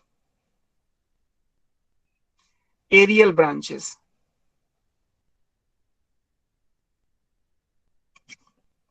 कुछ ब्रांचेस ऐसी होंगी जो नीचे की तरफ हैंग कर रही हैं, जैसे वो सॉइल की सरफेस को टच करेंगी, as they touch the soil surface. और ब्रांचेस क्योंकि स्टेम से बनी है, स्टेम का कैरेक्टरिस्टिक होता है नोड, तो होगा क्या कि जैसे ही कोई नोड सॉइल की सरफेस के कांटेक्ट में आएगा, एडवेंटिशियस रूट्स डेवलप हो जाएंगी, है ना। होगा क्या यहां से? Adventitious roots arise from the nodes.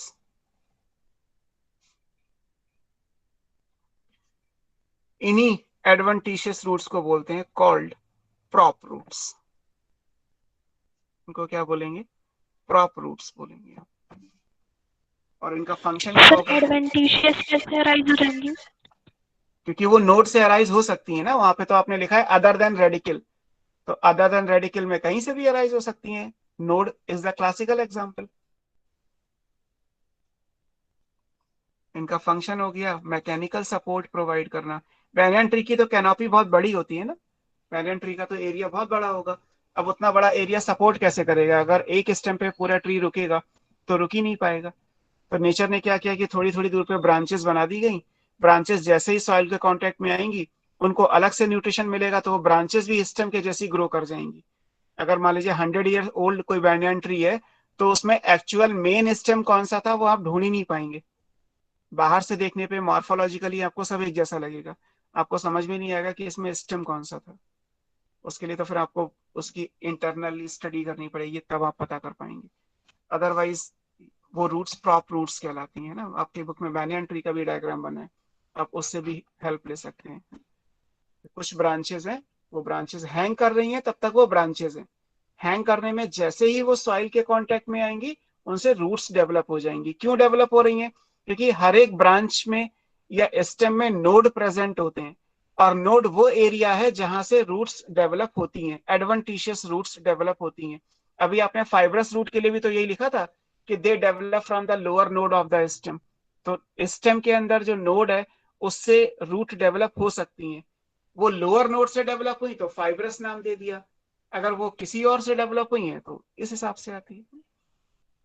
Function क्या है? मैकेनिकल सपोर्ट, कि वो कैनोपी इतनी बड़ी है, उस कैनोपी को सपोर्ट प्रोवाइड करने के लिए क्या चाहिए? स्ट्रेंथ। स्ट्रेंथ कहां से मिलेगी? तो प्रॉप रूट्स प्रोवाइड कर देंगे, है ना। तो प्रॉप रूट का एग्जांपल हो गया फाइकस, है ना, या बैनियन ट्री। नेक्स्ट आपकी बुक में जो दिया है वो स्टिल्ट रूट है। बोलो। सर कैनोपी क्या होता है? कैनोपी मतलब छाया, जितना एरिया कवर करेगा बैनियन ट्री वो। Okay sir. स्टिल्ट रूट क्या है? स्टिल्ट रूट और प्रॉप रूट दोनों में डिफरेंस केवल यह है कि इनका ओरिजिन कैसे हुआ। स्टिल्ट रूट क्या है? दीज आर द डायगनली, तिरछा ग्रो करती हैं। Growing branches arises from lower node। बस ये डायगोनल ग्रो करती हैं, ऑब्लिक, तिरछा ग्रो करेंगी, है ना। काम इनका भी यही है, प्रोवाइड मैकेनिकल सपोर्ट।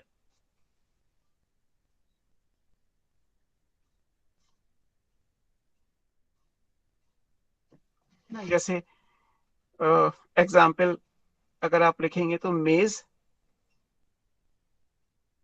या शुगर केन, दोनों है। यहाँ पे क्या है, जैसे शुगर केन बना है, शुगर केन ये शुगर केन एक ग्रास है ना, मोनोकॉट है। मोनोकॉट है तो टैप रूट सिस्टम तो होगा नहीं। मान लीजिए किसी जमीन पे आपको कोई पोल खड़ा करना है, तो कैसे खड़ा करोगे? होता ही है कि हमें जमीन के नीचे या तो गाड़ो, तभी तो सपोर्ट मिलेगा उसे। जमीन के नीचे आप ले नहीं जा सकते, क्योंकि यहाँ तो कोई टैप रूट है ही नहीं जो जमीन के नीचे ग्रो करे। यहाँ तो एडवेंटिशियस रूट्स हैं, क्योंकि ये मोनोकॉट है। मेज और शुगर केन मोनोकॉट्स हैं।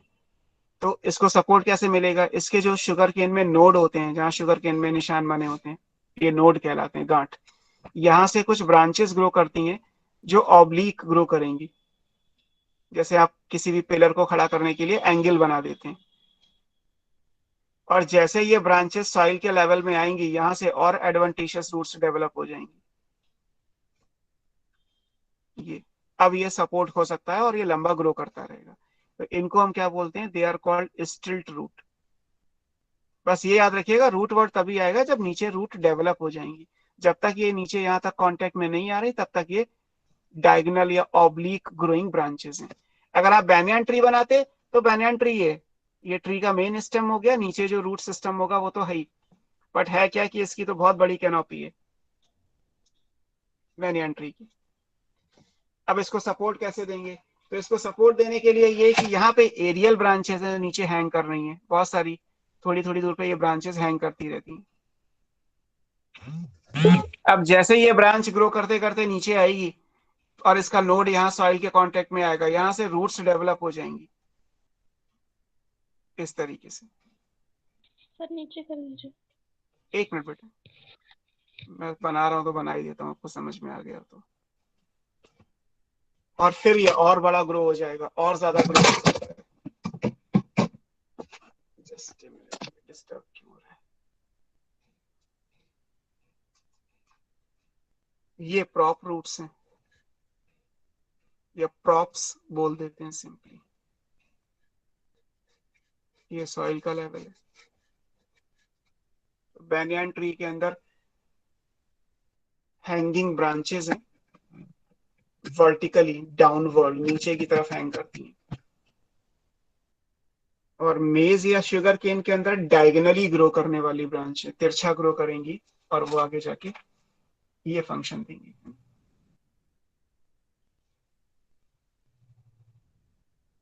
ठीक है, टर्न कर दो शीट। Yes sir. और क्या क्या हो सकते हैं मॉडिफिकेशंस?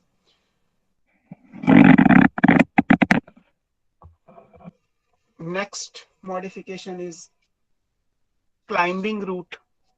कुछ प्लांट ऐसे होते हैं जो सीधे नहीं खड़े हो सकते, वर्टिकली ग्रो नहीं कर सकते, उन्हें कोई सपोर्ट चाहिए जिसके चारों तरफ वो कॉइल करके ग्रो करें। जैसे मनी प्लांट को आपने देखा होगा, तो मनी प्लांट में क्या है कि जहाँ पे मनी प्लांट की लीफ है वहीं पे दूसरी तरफ एक छोटा सा रूट भी होगा। और अगर मनी प्लांट को अपने मॉस की स्टिक पे, एक सेंटर में स्टिक होती है जिसपे मनी प्लांट को लपेट के ग्रो कराते हैं, तो उसका पर्पस क्या होता है कि वो जो मॉस की स्टिक है उसके अंदर वो रूट चली जाएगी, तो उसे सपोर्ट मिल जाएगा और मनी प्लांट ऊपर ग्रो करता रहेगा। इन रूट्स को बोलते हैं क्लाइंबिंग रूट्स, क्योंकि ये प्लांट को राइज करने में, चढ़ने में हेल्प कर रही हैं। क्लाइंबिंग रूट्स,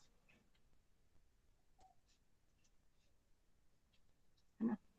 काम क्या है? प्रोवाइड सपोर्ट,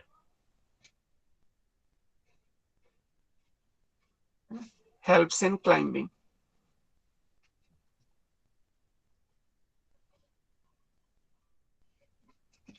एग्जाम्पल क्या है? Money plant. मनी प्लांट का जीनस पोथोस है।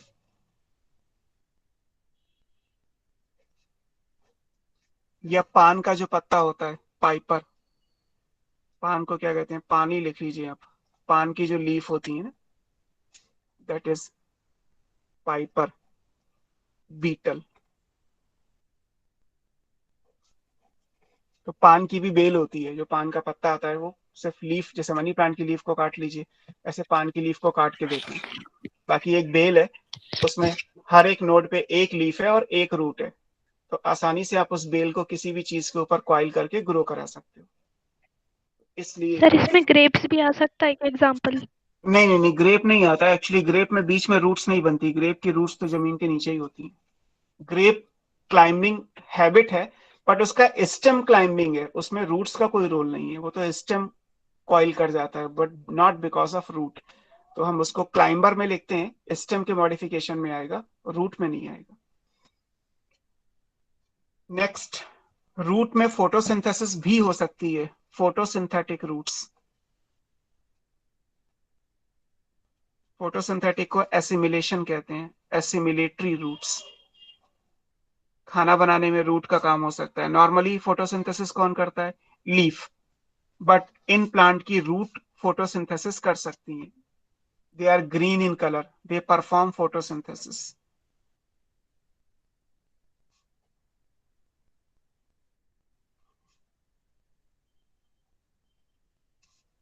एग्जाम्पल में सिंघाड़ा जो प्लांट होता है, सिंघाड़े को क्या बोलते हैं? ट्रापा,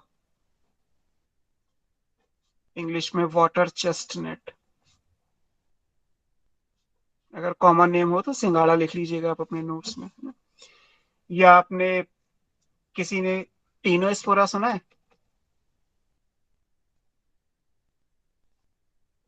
टीनोस्पोरा इज गिलोय। गिलोय जानते हैं? अच्छा, yes yes sir. Sir. Yes तो सर। अच्छे अच्छे लोगों को गिलोय याद आ गया होगा, नहीं तो रामदेव की तो आधी दुनिया गिलोय पे बेस्ड है।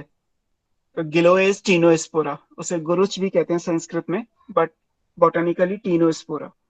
और कॉमन तो गिलोय सब जानते ही हैं। तो गिलोय की रूट भी फोटोसिंथेसिस कर सकती हैं। They are green in colour, they have chloroplast sir ये इन देम। गिलोय क्या है? गिलोय एक मेडिसिनल प्लांट है, दवाइयों में यूज होता है, इम्यूनिटी बूस्टर है। पतंजलि की शॉप या डाबर, हमदर्द, सब जगह गिलोय बिकने लगा है अब तो। सर हाँ बोलो बेटा। सर सर इनके रूट्स लाइट के कांटेक्ट में है तभी फोटोसिंथेसिस कर सकते हैं। हाँ वो ऑब्वियस है, फोटोसिंथेसिस के लिए लाइट चाहिए तो लाइट के कांटेक्ट में आएंगी। बट होता क्या है कि ये बेल है, एक गिलोय बेल के जैसी ग्रो करती है, तो उसमें भी सेम वही एडवेंटिशियस रूट्स में आप पढ़ ही रहे हो, एडवेंटिशियस रूट्स का मॉडिफिकेशन है। तो जो भी रूट्स अदर देन रेडिकल निकलेगी वो एयर में निकलेगी, लाइट में ही निकलेगी। लाइट जब पड़ेगी तो इनमें क्लोरोप्लास्ट है, और क्लोरोप्लास्ट की वजह से ये फोटोसिंथेसिस कर लेंगे। फोटोसिंथेसिस करने के लिए तो क्लोरोप्लास्ट और सनलाइट दो चीजें चाहिए, वो दोनों इनके पास हैं। ऐसे सिंगाड़ा होता पानी में है और रूट पानी के अंदर होती है, बट लाइट की पेनिट्रेशन पावर भी तो है। ऐसा थोड़ा है कि लाइट पानी के अंदर जा ही नहीं सकती। तो लाइट पेनिट्रेट करके वाटर के अंदर जाती है और वहां तक इन पॉन्ड में सिंगाड़ा ग्रो करता है, तालाब में छोटे छोटे गड्ढे बना के ग्रो करते हैं, डिचेस बना के, वहां लाइट पहुंची जाती है। तो सिंगाड़े के प्लांट की भी फोटोसिंथेसिस हो सकती है, रूट फोटोसिंथेसिस कर सकती है। अच्छा आपने पूछा था अभी एरियल रूट्स, पहले से कर लेते हैं। एरियल, ये एयर में है, इनको हैंगिंग रूट्स कहते हैं। ये एपीफाइट में होती हैं, एपीफिटिक रूट्स भी कहा जाता है।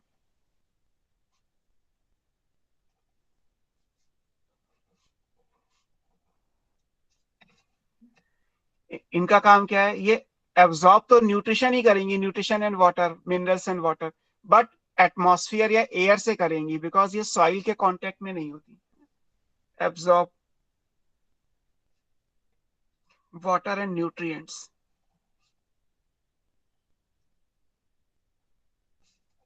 From atmosphere.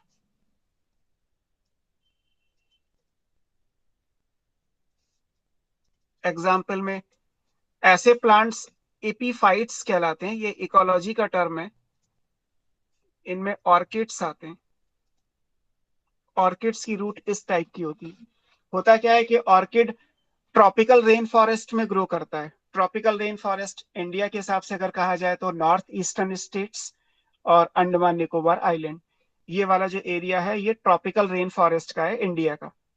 तो इन फॉरेस्ट के अंदर होता क्या है कि दे आर वेरी डेंस।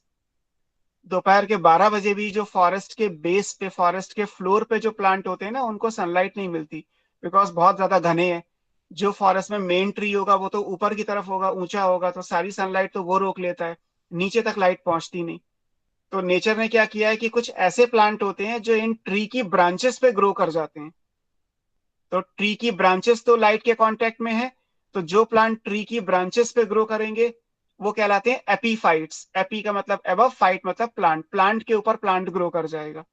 तो जिस प्लांट के ऊपर ग्रो करेगा उसे कोई फायदा नुकसान नहीं है, उसकी तो केवल एक ब्रांच है, उस ब्रांच के ऊपर ही एक प्लांट ग्रो कर गया, दैट प्लांट इज एपीफाइट, उसकी हैबिटेट के हिसाब से। एग्जाम्पल में ऑर्किड्स। अब ऑर्किड की रूट क्या होंगी, रूट तो फिर एयर में हैंग कर जाएंगी, बिकॉज ट्री तो बहुत ऊंचा है, वहां से लेके और सॉइल के नीचे तक तो रूट नहीं आएंगी, क्योंकि वो तो छोटा सा प्लांट है। तो उनकी रूट्स एयर में हैंग करती रहती हैं।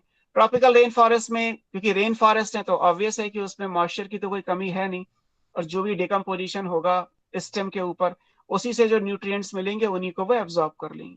सो those roots are called epiphytic roots, hanging roots या एरियल रूट्स। एग्जाम्पल ऑर्किड हो गया। जो वनीला होता है वो ऑर्किड होता है ना, वनीला एसेंस आता है, आइसक्रीम्स वगैरह में यूज होता है ना। तो that is a sir kind of ये ऑर्किड। सर ये स्पेस पैरासाइट्स होते हैं ना? स्पेस पैरासाइट किस सेंस में बोलोगे? सर वजह से कि जगह के लिए अच्छे से जो जिस प्लांट के ऊपर ये कर रहे हैं ग्रो, उसको नहीं सनलाइट यूज करने दे रहे आराम से। देखना पड़ेगा कि एक्चुअली किसी भी टर्म को जब हम यूज करते हैं तो उसका हमें ये देखना पड़ेगा कि नीट के पॉइंट ऑफ व्यू से, या मतलब किसी भी कॉम्पिटिटिव पॉइंट ऑफ व्यू से वो रेलिवेंट है या नहीं।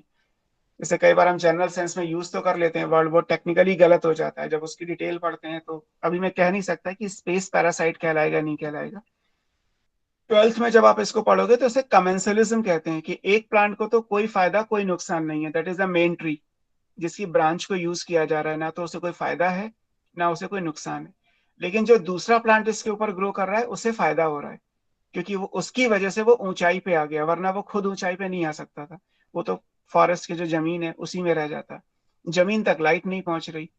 तो नेचर ने किया है कि ट्री की ब्रांच के ऊपर एक प्लांट को ग्रो कर दिया, दैट प्लांट इज एपीफाइट, और फिर इनकी रूट्स एयर में हैंग करेंगी, that's why roots are aerial और हैंगिंग रूट्स। सर तो फिर रूट्स को नरिशमेंट कहाँ से मिलेगा? क्या चीज मिलेगा?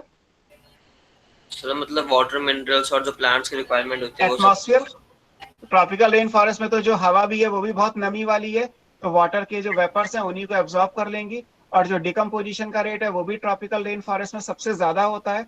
तो जो न्यूट्रिएंट डिकम्पोजिशन से बनेंगे उनसे अपना ये काम चला लेंगे। छोटे छोटे प्लांट होते हैं, ऑर्किड का फ्लावर इंपॉर्टेंट है, ऑर्किड का प्लांट तो बहुत छोटा होता है, कोई बहुत बड़ा प्लांट नहीं होता। Okay sir. एक और पढ़ सकते हैं आप, पैरासिटिक रूट्स याद कर लीजिए, बहुत सारी है, जितनी एनसीईआरटी में थी वो तो मैंने आपको करा दी, जो इंपॉर्टेंट थी वो भी मैंने आपको बता दिया। Another one is parasitic roots.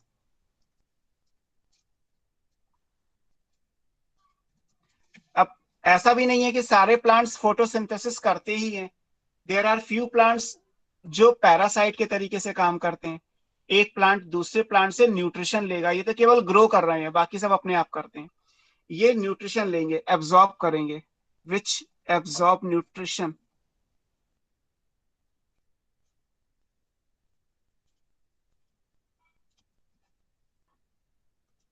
From the host plant.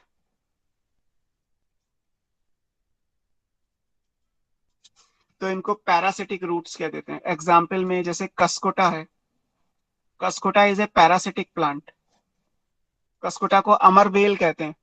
आपने कभी नोटिस किया हो, आई डोंट नो आप अभी कहाँ कहाँ दिल्ली में रहते हैं, बट आप यमुना विहार या लक्ष्मी नगर साइड में कहीं भी रह रहे हैं तो आपको ट्री के ऊपर येलो कलर की कुछ धागे जैसे स्ट्रक्चर्स दिखाई दे होंगे।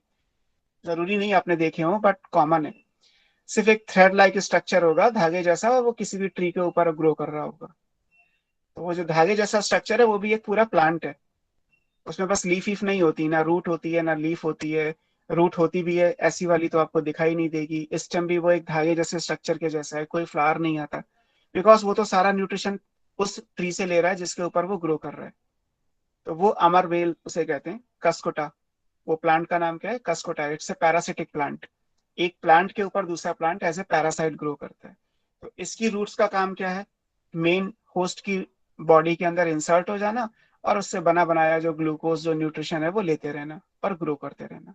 सो these roots are called parasitic roots, है ना। इवन रिप्रोडक्टिव रूट्स भी होती है। रिप्रोडक्टिव रूट्स का मतलब है वेजिटेटिव प्रोपगेशन भी रूट से हो सकता है। रूट को कट करके भी आप अलग अलग प्लांट्स बना सकते हैं।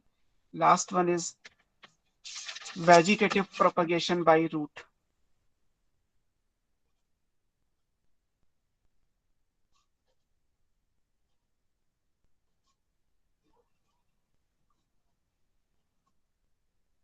हम एडवेंटिशियस ही पढ़ रहे हैं वैसे तो, मैं दोबारा लिख दे रहा हूँ, vegetative propagation by adventitious roots.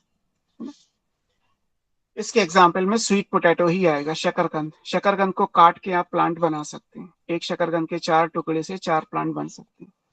Sweet potato में जो मल्टीप्लिकेशन है that is by vegetative propagation of its root.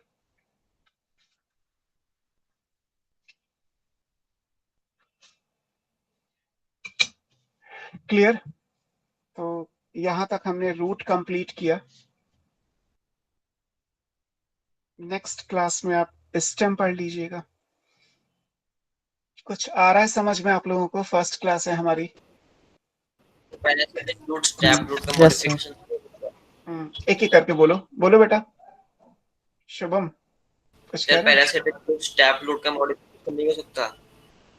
फिर एग्जाम्पल अलग हो जाएगा। अगर आपको टैप रूट में लिखना है तो मैं नीचे लिख दे रहा हूँ, डहेलिया है, यहाँ लिख लीजिए, क्योंकि हेडिंग तो हमारी एडवेंटिशियस रूट्स चल रही है ना। आप अलग से लिख लीजिए नोट करके, vegetative propagation by tap root. अगर आप टैप रूट से करना चाहते हैं तो एग्जाम्पल में डहेलिया लिख सकते हैं। Dahlia is a flowering plant.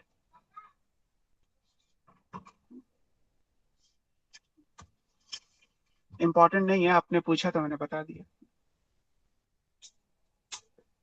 और भी है, डहलिया है, एस्पैरेगस है, बट फिलहाल के लिए तो इतना ही याद कर सकते हैं।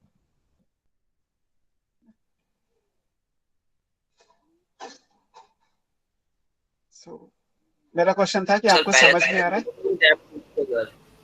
टैप फ्लूट्स के अंदर पैरासिटिक एग्जांपल है?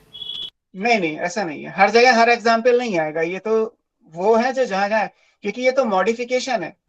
मान लीजिए मेरा काम पढ़ाना है तो ठीक है, मैं बॉटनी के साथ साथ आपको कुछ पढ़ा रहा हूँ। अब मेरा मॉडिफिकेशन क्या होगा कि बॉटनी तो मैं पढ़ा ही रहा हूँ, इसके अलावा मैं मान लीजिए आपको इंग्लिश भी पढ़ाने लगूँ, तो वो मेरा अलग। लेकिन ऐसा तो नहीं है कि सारे बॉटनी के टीचर्स इंग्लिश पढ़ाने लगेंगे। So same scenario is here. आप जितने भी इस चैप्टर में मॉडिफिकेशन पढ़ेंगे, अभी तो आपने रूट के पढ़े, स्टेम के मॉडिफिकेशन आएंगे, लीफ के मॉडिफिकेशन आएंगे, कैलिक्स करोला के मॉडिफिकेशन आएंगे। जब भी आप मॉडिफिकेशन पढ़ते हैं तो इसका मतलब है इन सर्टेन सर्कमस्टेंसेस वो स्ट्रक्चर किसी और फंक्शन के लिए भी मॉडिफाई हुआ। जो उसका प्राइमरी फंक्शन है वो तो हमेशा रहेगा।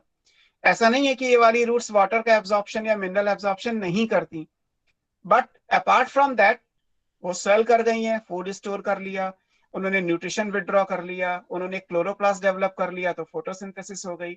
और ये भी नहीं कि सारे काम एक ही में कर दो, जो जो एग्जाम्पल जहां जहां है वहीं वहीं पे एप्लीकेबल है। आप हर कैटेगरी को हर जगह नहीं मेंशन कर सकते। Okay sir. ओके, सो पैरासिटिक रूट जब भी पूछा जाएगा तो कस्कुटा, फोटोसिंथेटिक है तो ट्रापा या टीनोस्पोरा, है ना। और ये जो भी एग्जाम्पल आपने पढ़े, ये पढ़े थे हमने एडवेंटिशियस रूट से। टैप रूट से जो एग्जाम पढ़े हैं हमने वो 3 ही पढ़े थे, फ्लैशी रूट्स, नोडुलेटेड रूट्स और रेस्पिरेटरी रूट्स।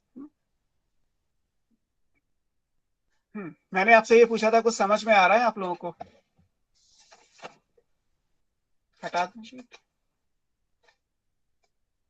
Yes sir. कितने लोग थे? 29, 30, 31, 32 स्टूडेंट्स आर देयर। ओके, चलो, समझ में आना चाहिए, वो सबसे इम्पोर्टेंट चीज है। और धीरे धीरे ट्यूनिंग भी हो जाएगी आपको भी। आपका व्हाट्सएप ग्रुप बना हुआ है सब लोगों का? Yes sir. Yes sir. ठीक है, अगर होगा तो देखता हूँ जितनी जल्दी मैं ऐड हो पाया। आपको अगर चाहिए होगा तो ये जो भी मैंने पढ़ा है नोट्स, उसकी पीडीएफ फाइल आपको भेज दूंगा, तो आप उससे भी जब चाहे तब टैली कर सकते हैं चीजों को।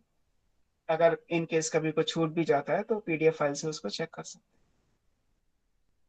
लेकिन क्लास के बाद एक बार कॉम्पिटिटिव पॉइंट ऑफ व्यू से, है ना, मेरा हमेशा से कॉम्पिटिटिव ज्यादा रहता है, तो नीट के पॉइंट ऑफ व्यू से इस सब के बाद भी आपको एक बार एनसीईआरटी जरूर पढ़नी है। जितना मैंने आपको पढ़ा दिया, आप एनसीईआरटी में रूट का जितना भी, रूट तक जितना भी दे रखा है उतना एक बार रीड कर लीजिएगा। हो सकता है कोई नई लाइन या कोई नया आपको एग्जाम्पल मिल जाए, माइट बी, बिकॉज सारे एग्जाम्पल तो इंक्लूड हो ही जाते हैं, but it may be possible कि आपको कुछ न्यू कंटेंट या डेटा मिल जाए, तो वो भी आपको अपने आप याद रखना है कि एनसीईआरटी में ऐसा भी कुछ लिखा हुआ है। एनसीईआरटी में जो भी लिखा है starting from introduction up to the summary, main NCERT हो, एनसीईआरटी का एग्जाम्पलर भी आता है, एग्जाम्पलर के क्वेश्चंस भी आपको करने हैं, वो भी आपको होने चाहिए। सारी चीजें, मतलब एनसीईआरटी से रिलेटेड जो भी कुछ आपके पास है सब आपको करना है, तो ही आप नीट के पॉइंट ऑफ व्यू से बायो कंप्लीट कर पाएंगे। ओके, नेक्स्ट क्लास में मिलते हैं। हम स्टडी करेंगे स्टेम एंड लीफ, दोनों हो जाएंगे अगली क्लास में। Excuse me sir. हाँ बोलो बेटा, हर्षिता। Yes sir. सर जो हम लोगों की बैकअप क्लास होगी वो भी आप ही लेंगे? अभी तक मेरे पास कोई नोटिफिकेशन नहीं है। जैसा भी होगा आपको और मुझे दोनों को ऑफिशियल जो पर्सन है वो इन्फॉर्म करेंगे कि क्या करना है। ओके सर, अभी थैंक यू मैं भी सर। कमिट नहीं कर सकता बिकॉज मुझे कोई आइडिया नहीं है कि क्या चल रहा है। अगर होगा तो ले लेंगे, वो कोई इश्यू नहीं है, अरेंज हो जाएगा। Okay sir. ओके।